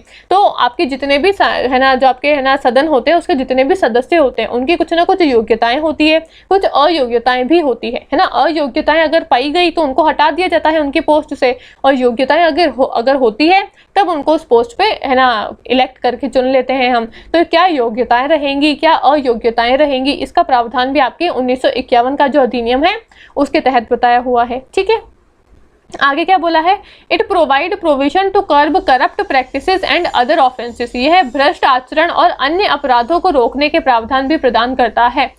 1951 का जो आपका, है ना, अधिनियम जो है वो बताता है कि भ्रष्ट आचरण जो है वो आपकी किस प्रकार से हम उनको रोक सकते हैं, किस प्रकार से आपकी जितनी भी करप्ट एक्टिविटीज़ है, काफ़ी सारी करप्ट एक्टिविटीज़ आजकल पॉलिटिक्स में चल रही है। ठीक है, चाहे वो जाने अनजाने में हो, चाहे किसी भी तरीके से हो, लेकिन हो तो रही है। तो जो भी आपकी, है ना, भ्रष्ट आचरण जो भी आपके हो रहे हैं, जो भी आपकी करप्ट प्रैक्टिसेस हो रही है, उसको हम किस प्रकार से रोक सकते हैं, उन पर रोक किस तरीके से लगा सकते हैं, उसके प्रावधान भी आपके 1951 का जो अधिनियम है उसके तहत बताया हुआ है। ठीक है, आगे क्या बोला है, it lays down the procedure for settling doubt and dispute arising out of election. यानी कि यह चुनावों से उत्पन्न होने वाले संदेहों और विवादों को निपटाने की प्रक्रिया निर्धारित करता है। अब चुनाव में ऐसा थोड़ी ना है कि भाई हर बार चुनाव जो है वो स्मूथ तरीके से हो रहे हैं। भाई कभी कभी मतभेद भी हो जाते हैं चुनाव में, है ना। तो चुनाव में अगर आपके मतभेद हो जाते हैं, चुनाव में अगर आपके कोई भी डिस्प्यूट हो जाते हैं, कोई भी आपके डाउट वाली सिचुएशन आ जाती है, तो उनको सुलझाना किस तरीके से, उनका सलटारा किस तरीके से करना है, उनका, है ना, निपटान किस प्रकार से करना है, उसका क्या प्रोसीजर होगा, जहाँ पे हम चुनाव में अगर कोई भी मतभेद हो जाते हैं तो उसको सुलझाएंगे।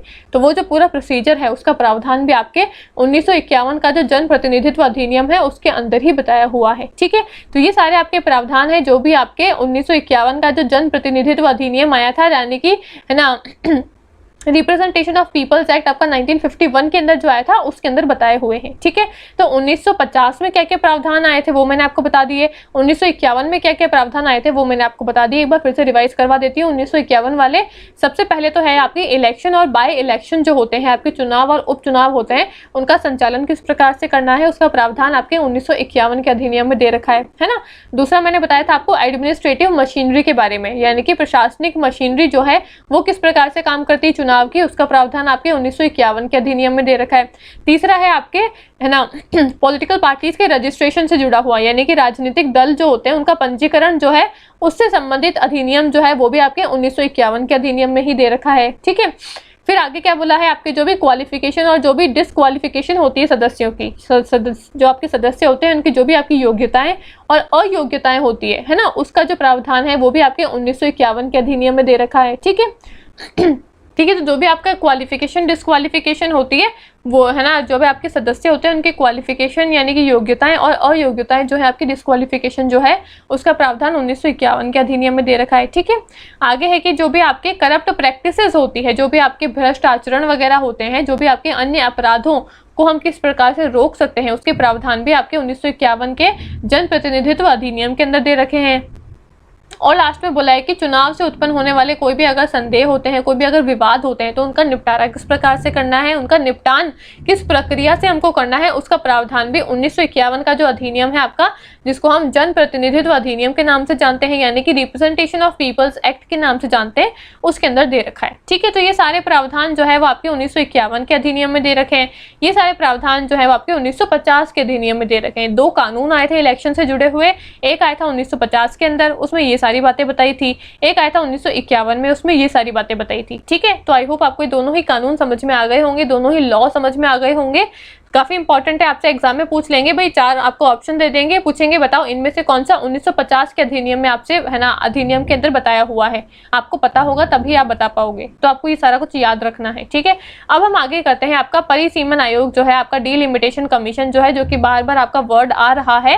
अब हम समझते हैं कि आपका डीलिमिटेशन कमीशन एक्चुअली में होता क्या है, किस प्रकार से काम करता है, हमने इसको बनाया क्यों है, हमारे संविधान में क्या प्रावधान जो है वो इसके बारे में बताया हुआ है, इस सबको, ठीक है। अभी तक का आई होप आपको समझ में आ गया होगा। इलेक्शन के बारे में जो भी हमने पढ़ा है कि भाई हमने पहले है ना मशीनरी को देख लिया कि क्या क्या मशीनरी है आपके इलेक्शन को लेकर, फिर इलेक्शन की प्रक्रिया किस प्रकार से होती है हमने वो देख लिया, और 2 हमने अलग अलग अधिनियम देख लिए। एक तो देख लिया 1950 का अधिनियम, उसमें जो भी बातें बताई हुई आई होप आपको समझ में आ गई होगी, और एक हमने देखा 1951 का अधिनियम, आई होप आपको वो भी समझ में आ गया होगा, ठीक है। अब हम चलते हैं अगले टॉपिक पे, जिसका नाम है आपका परिसीमन आयोग यानी कि डीलिमिटेशन कमीशन, ठीक है। अब हम डीलिमिटेशन कमीशन को देख लेते हैं, यानी कि जो आपका परिसीमन आयोग जो है उसको देख लेते हैं कि परिसीमन आयोग बेसिकली होता क्या है, एंड ऑल इसकी जो भी इंफॉर्मेशन है वो सारा कुछ अब हम देख लेते हैं एक बार, ठीक है। सबसे पहले यहाँ पे बोला है कि आर्टिकल 82 यानी कि आपका संविधान का जो अनुच्छेद है 82 वाला, उसके अंदर आपका परिसीमन आयोग जो है, जिसको हम इंग्लिश में डीलिमिटेशन कमीशन के नाम से जानते हैं, उसके बारे में आपका अनुच्छेद जो 82 है उसके अंदर बताया हुआ है, ठीक है। आगे क्या बोला है, article 82 of Indian constitution talk about the power of parliament to enact delimitation act that will establish a delimitation commission after every census, यानी कि भारतीय संविधान का अनुच्छेद 82 परिसीमन है ना परिसीमन अधिनियम को अधिनियमित करने की संसद की शक्ति के बारे में बात करता है, जो प्रत्येक जनगणना के बाद एक परिसीमन आयोग की स्थापना करेगा। यानी कि यहाँ पे बोला है कि जो 82 आपका आर्टिकल नंबर है, अनुच्छेद जो आपका 82 है, वो इंडियन कॉन्स्टिट्यूशन में बात करता है कि पार्लियामेंट जो है वो एक एक्ट को इनेक्ट करेगी जिसका नाम है डीलिमिटेशन एक्ट, ठीक है। डीलिमिटेशन एक्ट जो है उसको लेकर आएगी, और उस एक्ट के तहत, यानी कि जो आपका डीलिमिटेशन एक्ट आया है ना, उस एक्ट के तहत आपका डीलिमिटेशन कमीशन जो है इसको इस्टेब्लिश यानी कि इसकी स्थापना करी जाएगी। कब करेंगे, आफ्टर एवरी सेंसस, यानी कि आपके जितने भी है ना जनगणना होती है ना, प्रत्येक जनगणना के बाद में परिसीमन आयोग की स्थापना जो है वो करेगी कौन, संसद करेगी, डीलिमिटेशन एक्ट के तहत करेगी। लेकिन कब करेगी, आफ्टर एवरी सेंसस, यानी कि हर जनगणना के बाद में। तो अब आप यहाँ पे देख सकते हो कि भाई जनगणना कितने टाइम में होती है, हर 10 साल में आपके सेंसस जो है, आपकी जनगणना जो है वो होती है ना, हर 10 साल में, ठीक है। तो यानी कि हर 10 साल में जब भी आपके सेंसस होंगे, तो सेंसस के बाद में जो भी आपके है ना, जो भी हम डेटा कलेक्ट करेंगे, उस डेटा के आधार पे हम एक डीलिमिटेशन कमीशन को बनाएंगे। अब बेसिकली मैं यहाँ पे बार बार बोल रही हूँ कि परिसीमन आयोग डीलिमिटेशन कमीशन, इसका मतलब क्या है। नाम में देखो, नाम में क्या बोला है, डीलिमिटेशन, डीलिमिट यानी कि किसी चीज को लिमिट करना, है ना। तो यहाँ पे डीलिमिटेशन कमीशन का मतलब अभी आपको मैं आगे और समझाऊंगी तो समझ में आ जाएगा।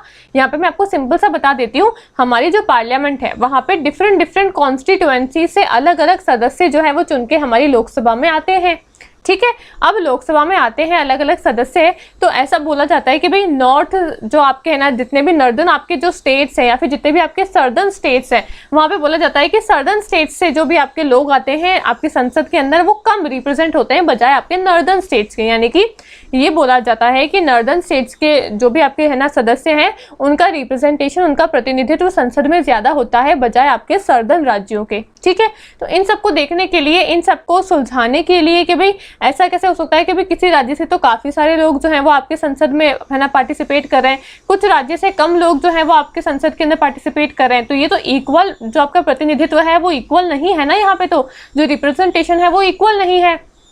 इस चीज को सुलझाने के लिए हमने डीलिमिटेशन कमीशन की स्थापना करी है, ठीक है।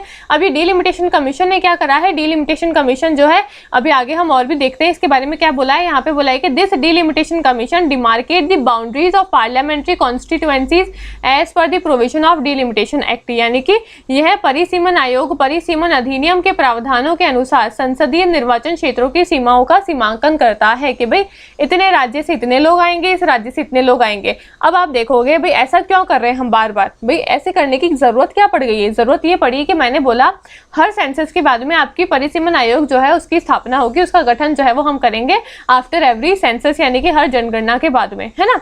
अब जनगणना आप देखते हो तो जनगणना क्या होती है, जनगणना होती है जहाँ पे अलग अलग है ना काफी सारे जो आपके जैसे टीचर्स हो गए है ना, या फिर आपके अलग अलग डिपार्टमेंट के जो लोग हैं वो जनगणना करते हैं। जनगणना में वो क्या करते हैं, आपकी जो पॉपुलेशन जो है उसकी जानकारी लेते हैं कि भाई जो भी आपकी जनसंख्या है उसमें कितने लोग हैं, कितने बच्चे हैं, कितने बूढ़े हैं, कितने लोग जो है वो पढ़ाई कर रहे हैं, कितने पढ़ाई नहीं कर रहे हैं, है ना। आपने देखा होगा अगर है ना आपके घर पे है ना जनगणना के लिए आते हैं आपकी इन्फॉर्मेशन लेने के लिए कि भाई आपके घर में कितने लोग हैं, कितने सदस्य हो आप लोग, है ना, औरतें कितनी हैं, आदमी कितने हैं, कितनों की डेथ हो चुकी है, ठीक है, या फिर आपके घर में कौन कमाते हैं तो उनकी सैलरी कहाँ पे वेरी करती है, कितनी सैलरी है आपकी, पूरे है ना घर की आपकी है ना सालाना वेतन कितना है।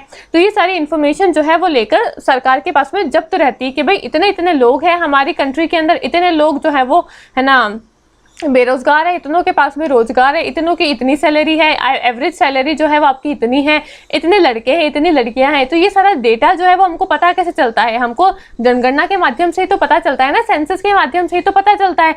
अब हमने एक बार तय कर लिया कि भाई आपकी संसद में मान लो सपोज एग्जाम्पल के तौर पर बता रही हूँ कि मान लो 50 आपके है ना जितने भी प्रतिनिधित्व हैं वो आपके जाएंगे संसद के अंदर, ठीक है। अब 10 साल के बाद में पॉपुलेशन थोड़ी ना कोई उतनी की उतनी ही रहने वाली, पॉपुलेशन तो बढ़ेगी भी बढ़ेगी, है ना। हो सकता है जनसंख्या आपकी है ना जनसंख्या में वृद्धि हो या फिर जनसंख्या आपकी कम हो जाए। तो अगर जनसंख्या में वृद्धि होगी तब भी क्या प्रतिनिधित्व वो 50 ही रहने चाहिए क्या? नहीं ना। अगर जनसंख्या बढ़ेगी तो जनसंख्या को प्रतिनिधित्व करने वाले जो लोग हैं आपकी लोकसभा में उनका जो नंबर है, उनकी जो संख्या है वो भी तो बढ़नी चाहिए ना, तो वो भी बढ़ेगी भाई, बिल्कुल सही बात है। अगर जनसंख्या कम हो रही है देश की तो उनको प्रतिनिधित्व करने वाले जो लोग हैं उनकी संख्या भी कम रहेगी। जनसंख्या बढ़ रही है तो उनको रिप्रेजेंट करने वाले जो लोग हैं लोकसभा के अंदर आपकी संसद के अंदर उसके लोगों की संख्या भी बढ़ेगी, ठीक है। तो इसलिए हम डिलिमिटेशन कमीशन को लेकर आए हैं कि भाई आफ्टर एवरी सेंसस 10 साल में हर 10 साल में आपके सेंसस होते हैं, आपकी जनगणना होती है। जनगणना के आधार पर हमको पता चल जाता है कि भाई इस राज्य से इतनी है ना आपकी जो भी पॉपुलेशन है वो इतनी है, ये जो कॉन्स्टिट्यूएंसी है यहाँ से इतनी जनसंख्या आपकी है ना वृद्धि हुई है पिछले सेंसस के मुकाबले, यानी कि पिछली जनगणना के मुकाबले इतनी वृद्धि हुई है या फिर इतना कम हुआ है, ठीक है। उसके आधार पे उस कॉन्स्टिट्यूएंसी से फिर भाई पहले अगर 20 लोग जाते थे आपके है ना संसद में, तो अब हमने 20 लोगों को बढ़ा के 25 लोग कर दिए। भाई अब जनसंख्या बढ़ी तो उस राज्य से जो आपके प्रतिनिधित्व करने वाले लोग हैं उनकी संख्या भी बढ़ेगी, तो हमने 20 से बढ़ा के 25 कर दिए, ठीक है। तो ये सब काम करने का जो है ना पूरा जो आपका सिस्टम है वो कौन देखता है? डिलिमिटेशन कमीशन देखती है कि भाई जिस प्रकार से आपके अलग अलग है ना जनसंख्या बढ़ रही है तो उस प्रकार से आपके पार्लियामेंट के अंदर आपकी डिफरेंट कॉन्स्टिट्यूएंसी से जो लोग जाते हैं जो कि लोगों को रिप्रेजेंट करते हैं उनकी संख्या भी बढ़नी चाहिए। तो उनकी संख्या को बाउंड्रीज देने के लिए, एक बाउंड्रीज को डिमार्केट करने के लिए हमने डिलिमिटेशन कमीशन की स्थापना करी है और इसका यही काम होता है, ठीक है। आई होप अभी आपको मोटा मोटा आइडिया लग गया होगा। अभी मैं और आपको चलते चलते धीरे धीरे समझाऊंगी, थ्योरी पढ़ के सारी बातें और समझ में आ जाएगा, ठीक है। आगे क्या बोला है? आफ्टर एवरी सेंसस और readjustment is to be made in, यानी कि हर सेंसस के बाद में कुछ ना कुछ बदलाव जो है वो करे जाते हैं। किस किस में करते हैं? सबसे पहला तो है allocation of seat in Lok Sabha to the state. दूसरा बोला है division of each state into territorial constituencies, के भाई प्रत्येक जनगणना के बाद में लोकसभा में राज्यों की सीटों का आवंटन होता है, ठीक है। और दूसरा बोला है प्रत्येक राज्य के क्षेत्रीय निर्वाचन क्षेत्रों में विभाजन में एक पुनर्समायोजन किया जाता है, यानी कि आपके जनसंख्या है ना जनगणना हो गई, जनगणना के बाद में हमको पता चला कि सपोज राजस्थान है, राजस्थान में अभी जितने भी कॉन्स्टिट्यूएंसीज है हमको पता चला भाई है ना आपकी जनगणना हो गई। जनगणना होने के बाद में पता चला कि राजस्थान की जो जनसंख्या है उसमें काफी वृद्धि जो है वो देखने को मिली है। तो कॉन्स्टिट्यूएंसी अगर पहले जितनी थी क्या अभी भी उतनी ही रहेगी? भाई लोग बढ़े हैं तो कॉन्स्टिट्यूएंसी भी तो बढ़ेगी ना। तो ये पता कैसे चलेगा कि लोग बढ़े हैं? हमको कॉन्स्टिट्यूएंसी को भी बढ़ाना है, लोगों का प्रतिनिधित्व भी हमको ज्यादा करना है।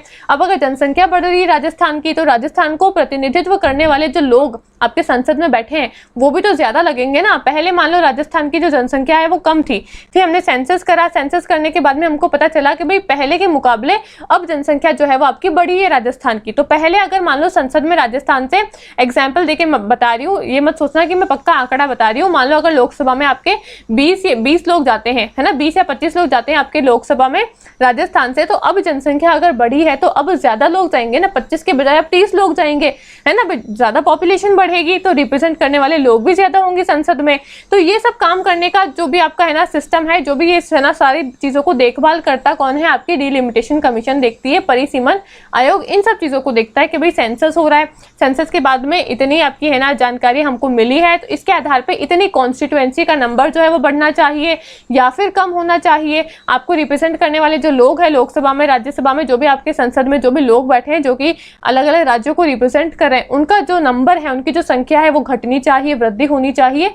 ये सब कुछ संभालता है आपका परिसीमन आयोग, ठीक है। फिर आगे क्या बोला है?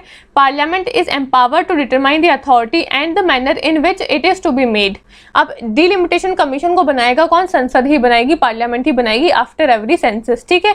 Accordingly the parliament has enacted the delimitation commission act in 1952, 62, 72 and 2002 for this purpose. यानी कि संसद ने इस उद्देश्य के लिए 1952 में, 62 में, 72 और 2002 में परिसीमन आयोग की, है ना, परिसीमन आयोग अधिनियम जो है वो बनाया था, ठीक है। तो यानी कि अभी तक आपसे ये है ना क्वेश्चन आपका यूपीएससी में अभी रिसेंट जो आपका एग्जाम हुआ था उसके अंदर पूछा गया था कि डिलिमिटेशन कमीशन जो है आपको 4 ऑप्शन दे दिए थे। मुझे एग्जैक्ट सवाल तो याद नहीं है पर यही पूछा था डिलिमिटेशन कमीशन के ऊपर ही कि आपको 4 ऑप्शन दे दिए थे और पूछा था कि बताओ इनमें से कौन से साल में आपके जो परिसीमन आयोग जो है या फिर जो आपका डिलिमिटेशन कमीशन जो है उसकी स्थापना हुई थी। तो वहाँ पे 4 ऑप्शन दे दिए थे।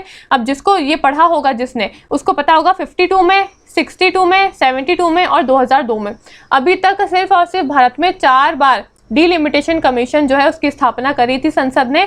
एक तो करी थी 1952 के अंदर, फिर 10 साल बाद में फिर से सेंसस हुए क्योंकि सेंसस जो है वो हर 10 साल के बाद में होते हैं। तो फिर 1962 में फिर से स्थापना हुई, फिर 10 साल बाद में 1972 के अंदर फिर से स्थापना हुई और फिर 2002 के अंदर आपकी फिर से स्थापना हुई। बस 2002 के बाद में अभी तक डिलिमिटेशन कमीशन की स्थापना नहीं हुई है।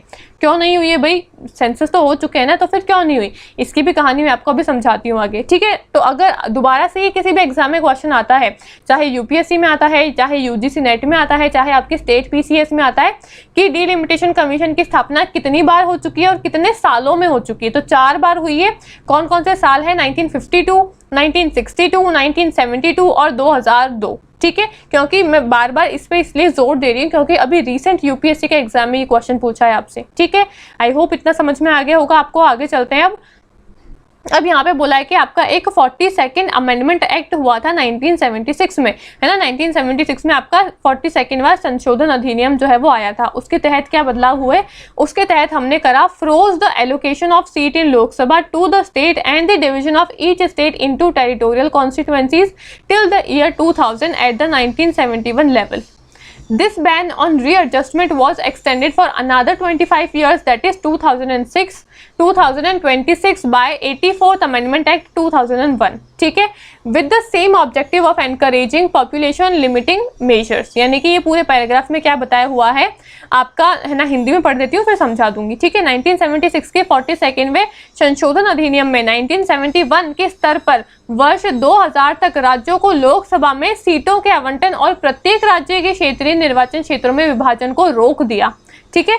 जनसंख्या सीमित करने के उपायों को प्रोत्साहित करने के इसी उद्देश्य के साथ 2001 में जो आपका 84th वाला संशोधन अधिनियम द्वारा जो आपका 84th वाला संशोधन हुआ था उस अधिनियम के द्वारा पुनर्समायोजन पर यह प्रतिबंध अगले 25 वर्ष यानी कि 2026 तक वापस से उसको बढ़ा दिया गया।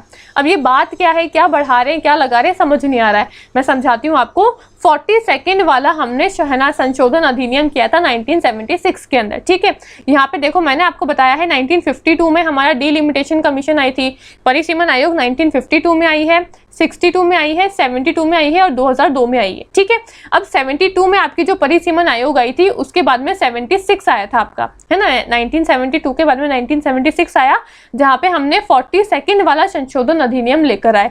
इस अधिनियम के तहत हमने क्या करा, जो आपका 1971 वाला जो आपका लेवल था ना, यानी कि 1972 में आपका डिलिमिटेशन कमीशन बन के आ चुकी थी, ठीक है। यानी कि जो आपका 1971 में जो आपकी जनगणना हुई थी तो 1971 के सेंसस के अकॉर्डिंग हमने क्या करा, 42nd वाला अधिनियम, है ना, 42nd वाला जो आपका संशोधन है, संशोधन अधिनियम हम लेकर आए 1976 में।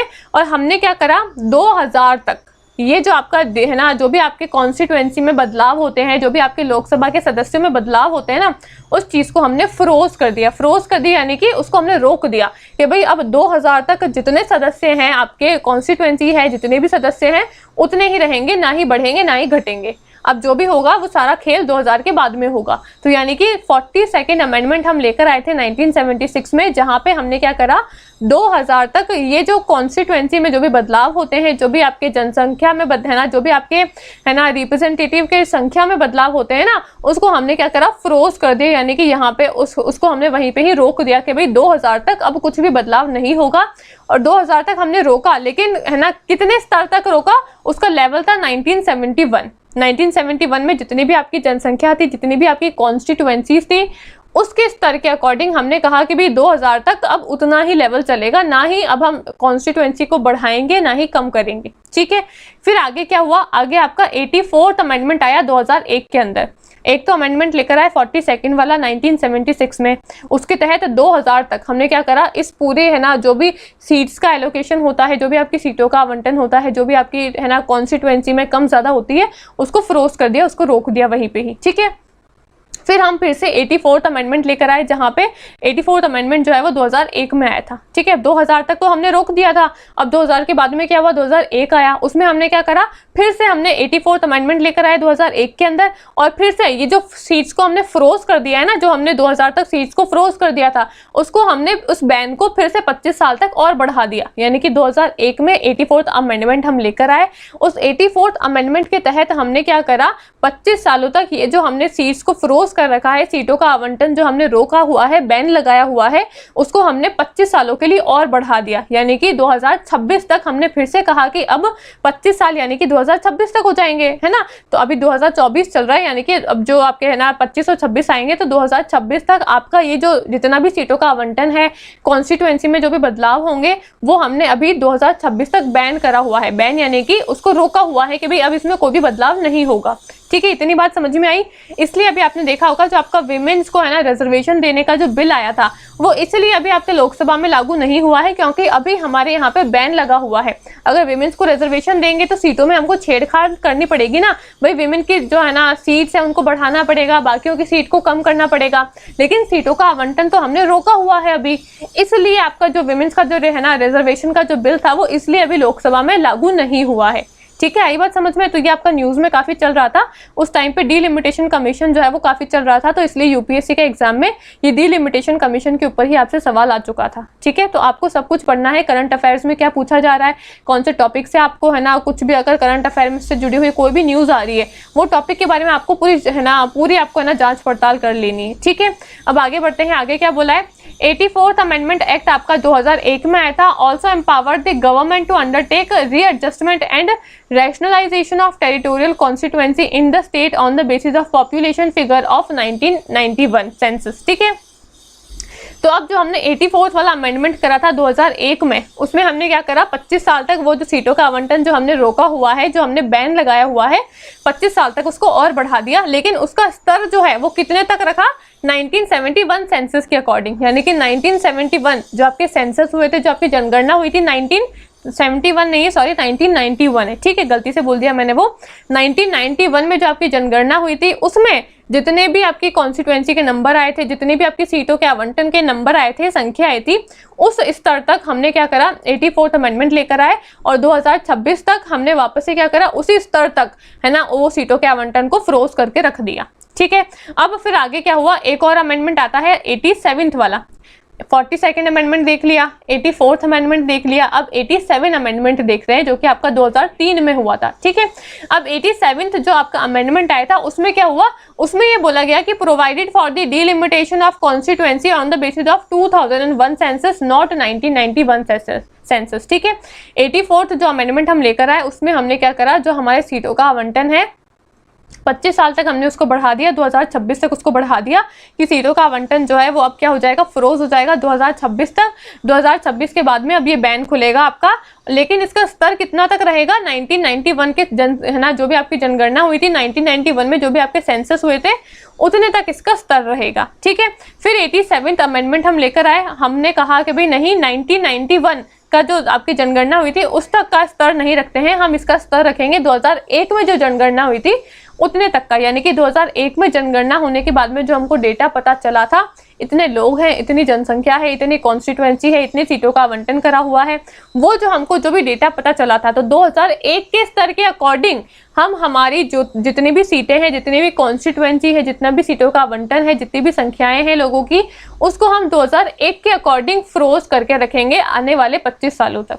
ये बदलाव किया था 87th अमेंडमेंट के अंदर। ठीक है, फिर आगे क्या बोला, the present delimitation of constituency has been done on the basis of 2001 census figures under the provision of delimitation act 2002।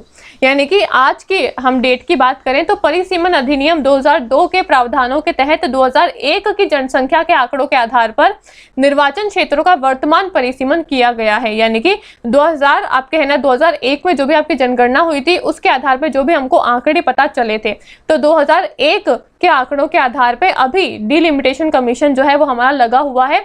2001 में जितनी भी सीटें वगैरह आपकी आवंटित थी, आज भी उसी वही नंबर है सीटों का। ठीक है, उसमें कुछ भी बदलाव नहीं है क्योंकि बैन लगा हुआ है 2026 तक। अब 2026 के बाद में ये जो बैन है वो आपका खुलेगा, तब अब देखते हैं भी आगे क्या होता है, कितना बदलाव करते हैं, क्या करते हैं। ठीक है, आई बात समझ में। हिंदी में पढ़ देती हूँ, थोड़ा डिफिकल्ट होगा आई होप। जब पहली बार मैंने पढ़ा था तो मुझे भी थोड़ा सा कंफ्यूजिंग लगा था, भाई कौन सा अमेंडमेंट लेकर आ रहे हैं, क्या बदलाव हो रहा है, कुछ समझ में नहीं आ रहा है। पर एक बार हिंदी में मैं पढ़ के बता देती हूँ, फिर से रिवाइज करवा दूंगी, चिंता मत करो। ठीक है, हिंदी में क्या बोला है शुरू से पढ़ देती हूँ कि 1976 के 42 में है ना संशोधन अधिनियम ने 1971 के स्तर पर वर्ष 2000 तक राज्यों को लोकसभा में सीटों के आवंटन और प्रत्येक राज्य के क्षेत्रीय निर्वाचन क्षेत्रों में विभाजन को रोक दिया। ठीक है, यानी कि जो आपका 42 वाला जो अमेंडमेंट हुआ था उसने क्या करा, 2000 तक आपकी सीटों का आवंटन जो है उसको रोक दिया था कि भाई 2000 तक जो सीटें हैं आपकी 1971 स्तर के अकॉर्डिंग 1971 आंकड़ों के आधार पे उतनी ही रहेगी, उसमें बदलाव नहीं होगा 2000 तक। ठीक है, फिर क्या हुआ, जनसंख्या है ना सीमित करने के उपायों को प्रोत्साहित करने के इसी उद्देश्य के साथ 2001 के 84th है ना जो आपका संशोधन अधिनियम द्वारा पुनर्समायोजन पर यह प्रतिबंध अगले 25 वर्ष तक और बढ़ा दिया गया। यानी कि 2001 तक हमने क्या करा, जो भी आपका है ना 1971 का जो है ना आंकड़े थे, 1971 के स्तर के अकॉर्डिंग जो भी आंकड़े थे उस तक हमने सीटों का आवंटन जो है वो रोक दिया। फिर 2001 में हमने 84th अमेंडमेंट लेकर आए और हमने क्या करा, फिर से ये जो आपका है ना जो भी आपका फ्रोज लगा है ना सीटों के आवंटन पे जो भी हमने रोक लगाई हुई है इसको 25 सालों तक हमने और बढ़ा दिया। यानी कि 2026 तक हमने इस रोक को और आगे एक्सटेंड कर दिया और बढ़ा दिया। ठीक है, फिर आगे क्या बोला है, 2001 के 84वें संवैधानिक है ना संशोधन ने सरकार को 1991 की जनगणना के जनसंख्या आंकड़ों के आधार पर राज्यों में क्षेत्रीय निर्वाचन क्षेत्रों के पुनर्समायोजन और युक्तिकरण करने का अधिकार दिया। यानी कि फिर आपका 84th अमेंडमेंट जो हुआ था जिसके तहत हमने क्या करा, इस रोक को 25 सालों तक और बढ़ा दिया था। वो हमने कहा था कि भाई 84th वाला जो आपका अमेंडमेंट है उसके तहत हमने करा कि 1991 का जो आपकी जनसंख्या के आधार पर जो भी हमको आंकड़ों के बारे में पता चला है, तो 1991 के आंकड़ों के आधार पे आपकी है ना 2026 तक जो आपकी सीटों का आवंटन है वो उतना ही रुका हुआ रहेगा 1991 के आधार पे। ठीक है, फिर आगे आपका आता है ना उसके बाद में 2003 के 87वें संशोधन अधिनियम ने 2001 की जनसंख्या के आधार पर है ना 2001 की जनगणना के आधार पर निर्वाचन क्षेत्रों के परिसीमन का प्रावधान किया न कि 1991 की जनगणना के आधार पर। हालांकि यह लोकसभा के प्रत्येक राज्यों को आवंटित सीटों की संख्या में बदलाव किए बिना किया जा सकता था। यानी कि क्या बोला है, फिर हमने 87th अमेंडमेंट लेकर आए, 87th वाला जो संशोधन अधिनियम जो है उसको लेकर आए और उसमें हमने कहा कि भाई जो आपने 84th संशोधन अधिनियम के तहत जो आपने 1991 के आंकड़ों के आधार पे अपनी सीटों का जो है ना आवंटन के ऊपर जो रोक लगा रखी है, जो आपने 1991 के आंकड़ों के आधार पे लगाई है, वो 1991 के आंकड़ों के आधार पे नहीं होगी बल्कि 2001 की जो है ना जनगणना हुई है आपकी उसके आंकड़ों के आधार पे होगी। ठीक है, तो अभी आज की डेट में हम अगर बात करें तो डिलिमिटेशन एक्ट जो है जो कि 2002 में उसकी स्थापना हुई थी वो अभी लगा हुआ है 25 सालों तक है ना, यानी कि 2026 तक सीटों का आवंटन जो है उस पर रोक लगी हुई है। 2026 में इसकी रोक जो है वो खुलेगी और अभी कितने है ना उसका लेवल क्या है, लेवल है 2001। यानी कि 2001 में जो आपकी जनगणना हुई थी, जो आपके सेंसस हुए थे उसके उस जनगणना के आधार पे जो भी हमको आंकड़ों की प्राप्ति हुई थी उस लेवल के आंकड़ों तक है ना जो भी हमको है ना मतलब जो भी आपको जनगणना के आधार पे जो भी आंकड़े मिले हैं उसके आधार पे अभी तक आपकी जो है ना सीटों का आवंटन जो है उसके ऊपर रोक लगी हुई है। ठीक है, 2001 के जनगणना के आधार पे। ठीक है, आई होप ये सारा कुछ समझ में आ गया होगा। थोड़ा सा कंफ्यूजिंग था तो समझाने में भी थोड़ा सा कंफ्यूजन हुआ, समझने में भी कंफ्यूजन हुआ, लेकिन मैंने बहुत ही क्लियर तरीके से आपको चीज़ें समझाई है। 42nd अमेंडमेंट हुआ है, 84th अमेंडमेंट हुआ है, 87th अमेंडमेंट हुआ है, 3 इसमें संशोधन हुए हैं उसमें थोड़ी बहुत अलग अलग बातें बोली गई है। ठीक है, बस तीनों को एक बार नहीं समझ में आता है तो फिर से वीडियो को देख लेना, सारी बातें क्लियर हो जाएगी। थोड़ी सी ध्यान से देखना, थोड़ा सा पढ़ना, अपने शॉर्ट नोट्स बनाना, तो फिर आपको समझ में आ जाएगी चीजें। ठीक है, आगे बढ़ते हैं। एक आता है आपका, इतना समझ में आ गया, ये पूरा हो गया आपका डिलिमिटेशन कमीशन यानी कि परिसीमन आयोग आपका फिनिश हो गया। ठीक है, एक आता है आपका दल बदलाव विरोधी कानून यानी कि दल बदल विरोधी कानून, एंटी डिफेक्शन लॉ। आपने देखा होगा पॉलिटिक्स में है ना, काफी सारे जो लोग हैं वो दल बदलू होते हैं, है ना। ऐसे बोलते हैं ना कि आया राम गया राम, यानी कि आज इस पार्टी में है राम, कल उस पार्टी में है राम, है ना। यानी कि जो पॉलिटिक्स में जो भी आपकी पॉलिटिकल पार्टीज होती है उसमें लोग काफी ज्यादा अपने आप को है ना, मतलब दल बदलू की तरह रखते हैं, है ना। वो है ना बिन पैंदे का लोटा होता है, कभी लोटा इधर गुड़ता है कभी उधर गुड़ता है। ठीक है, तो कभी वो इस पार्टी के होते हैं कभी उस पार्टी के होते हैं। तो दल बदल विरोधी कानून जो है वो भी हमारे यहाँ पे लगा हुआ है, एंटी डिफेक्शन लॉ भी हमारे यहाँ पे लगा हुआ है। अब ये दल बदल विरोधी कानून क्या है इसको समझते हैं। ठीक है, 42nd कॉन्स्टिट्यूशनल अमेंडमेंट एक्ट आया था आपका, है ना, सॉरी 52nd अमेंडमेंट एक्ट आया था 1985 में। Provided for the disqualification of MP and MLA on the ground of defection from one party to another, यानी कि 52वां जो आपका संवैधानिक अधिनियम है 1985 में जो आया था, उसने क्या करा, एक पार्टी से दूसरी पार्टी में बदलाव के आधार पर है ना सांसदों और विधायकों की अयोग्यता का प्रावधान दिया है कि भाई अगर कोई भी आपको दिखते हैं, कोई भी आपको ऐसे है ना सांसद दिखते हैं यानी कि MP दिखते हैं, या फिर कोई भी आपको ऐसे विधायक दिखते हैं, MLA दिखते हैं जो कि अपनी पार्टी को क्या कर रहे हैं, अपनी पार्टी का जो दल बदल है वो कर रहे हैं। ठीक है, यानी कि अपनी पार्टी को बार बार चेंज कर रहे हैं, उसके तहत भी आपको है ना डिस्क्वालीफाई कर दिया जाएगा, आपको है ना अयोग्य कर दिया जाएगा। ठीक है, अब वो अयोग्य किस आधार पे किया जाएगा उसको समझते हैं। ठीक है, 10th schedule was added in the constitution for this purpose, यानी कि इसके लिए हमने संविधान में 10वीं अनुसूची को जोड़ा है। ठीक है, अब आगे क्या बोला है, deciding authority for disqualification of MP and MLA on the grounds of defection is presiding officer of the respective house. अब भाई कौन सा MP और कौन सा MLA जो है वो डिस्क्वालीफाई होगा यानी कि अयोग्य होगा,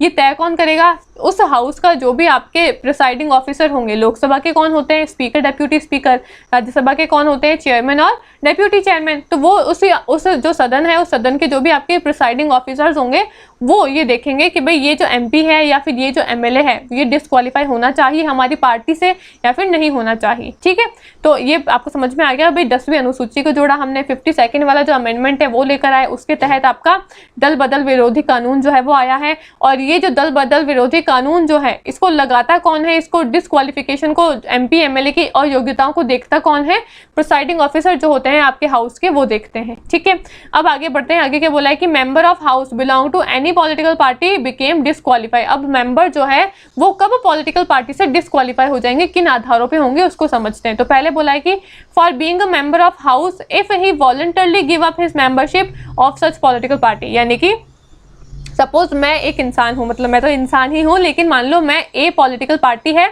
इस पॉलिटिकल पार्टी से बिलोंग करती हूँ। ठीक है, और एक है B पॉलिटिकल पार्टी।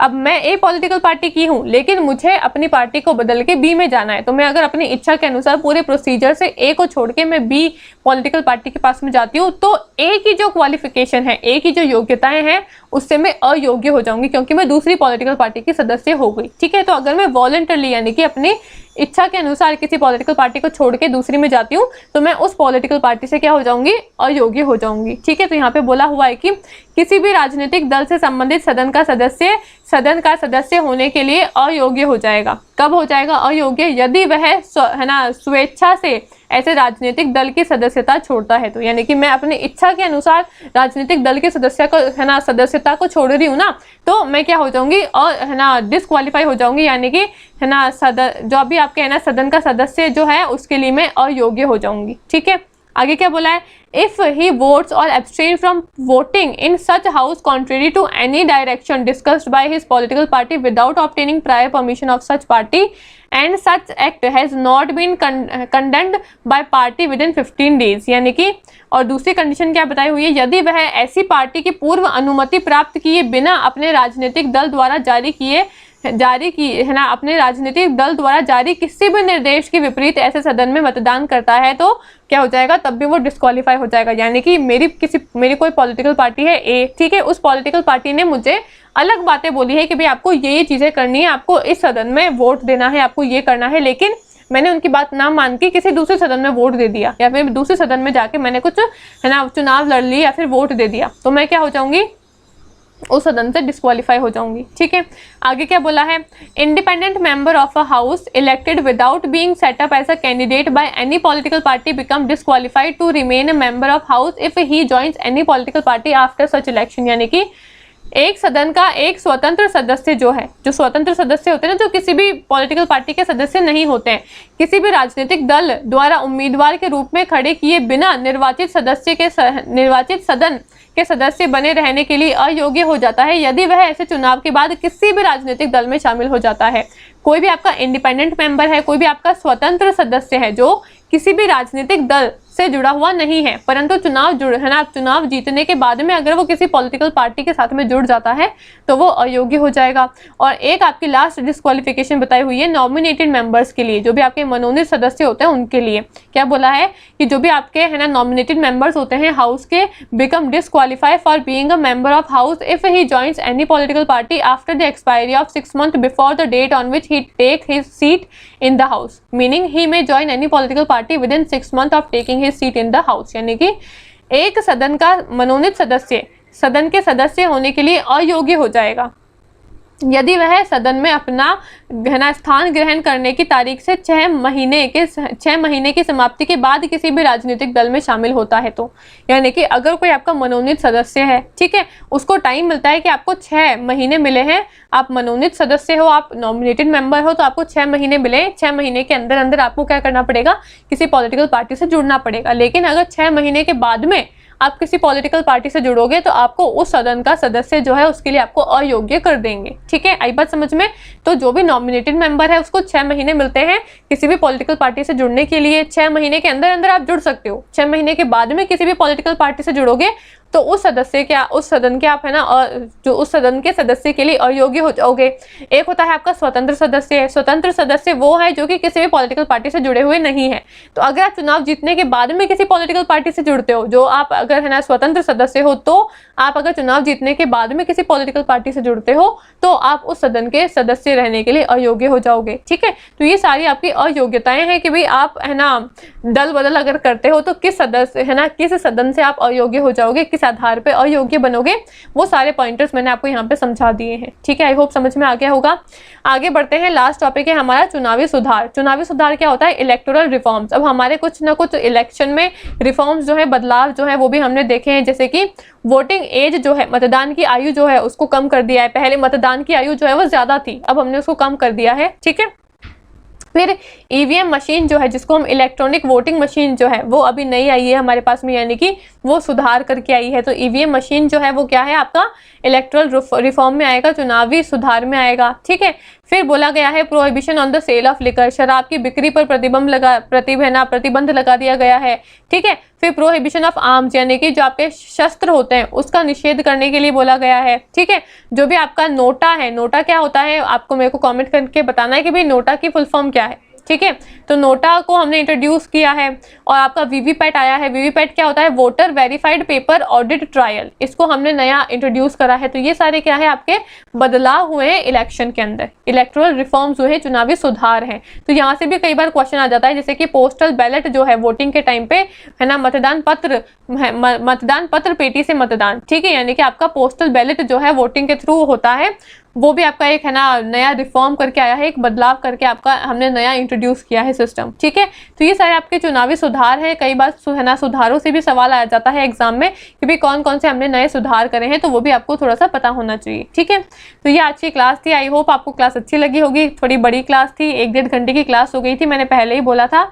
एक तो हमने फेडरलिज्म का टॉपिक पढ़ा है, वो टॉपिक भी काफी इंपॉर्टेंट था, और एक हमने इलेक्शन के रिफॉर्म्स देखे, भाई इलेक्शन में क्या क्या चीजें होती है, किस तरीके से चुनाव होते हैं। ठीक है, और आपके 2 अलग अलग चुनाव को लेकर कानून आए थे, 1950 का अधिनियम, 1951 का अधिनियम, वो देखा हमने। डिलिमिटेशन कमीशन को देखा हमने, एंटी डिफेक्शन लॉ को देखा हमने। तो काफी सारी इंपॉर्टेंट चीजें आज की क्लास में करी है। आज की क्लास को बिल्कुल मिस मत करना। काफ़ी इंपॉर्टेंट क्लास होगी। ठीक है, तो अगर क्लास अच्छी लगी हो तो उसको लाइक कर देना, कमेंट कर देना, वीडियो को शेयर कर देना अपने फ्रेंड्स के साथ में, चैनल को सब्सक्राइब कर लेना। ठीक है, और अगर आप इंटरेस्टेड हो तो मेरा जो पर्सनल टेलीग्राम चैनल है हर्षिता मैम की पाठशाला, आप उसको भी ज्वाइन कर सकते हो। ठीक है, आई होप आपको वीडियो अच्छी लगी होगी। कोई भी डाउट होता है तो आप मेरे से डेफिनेटली कॉमेंट बॉक्स में अपना सवाल जो है वो पूछ सकते हो। ठीक है, थैंक यू।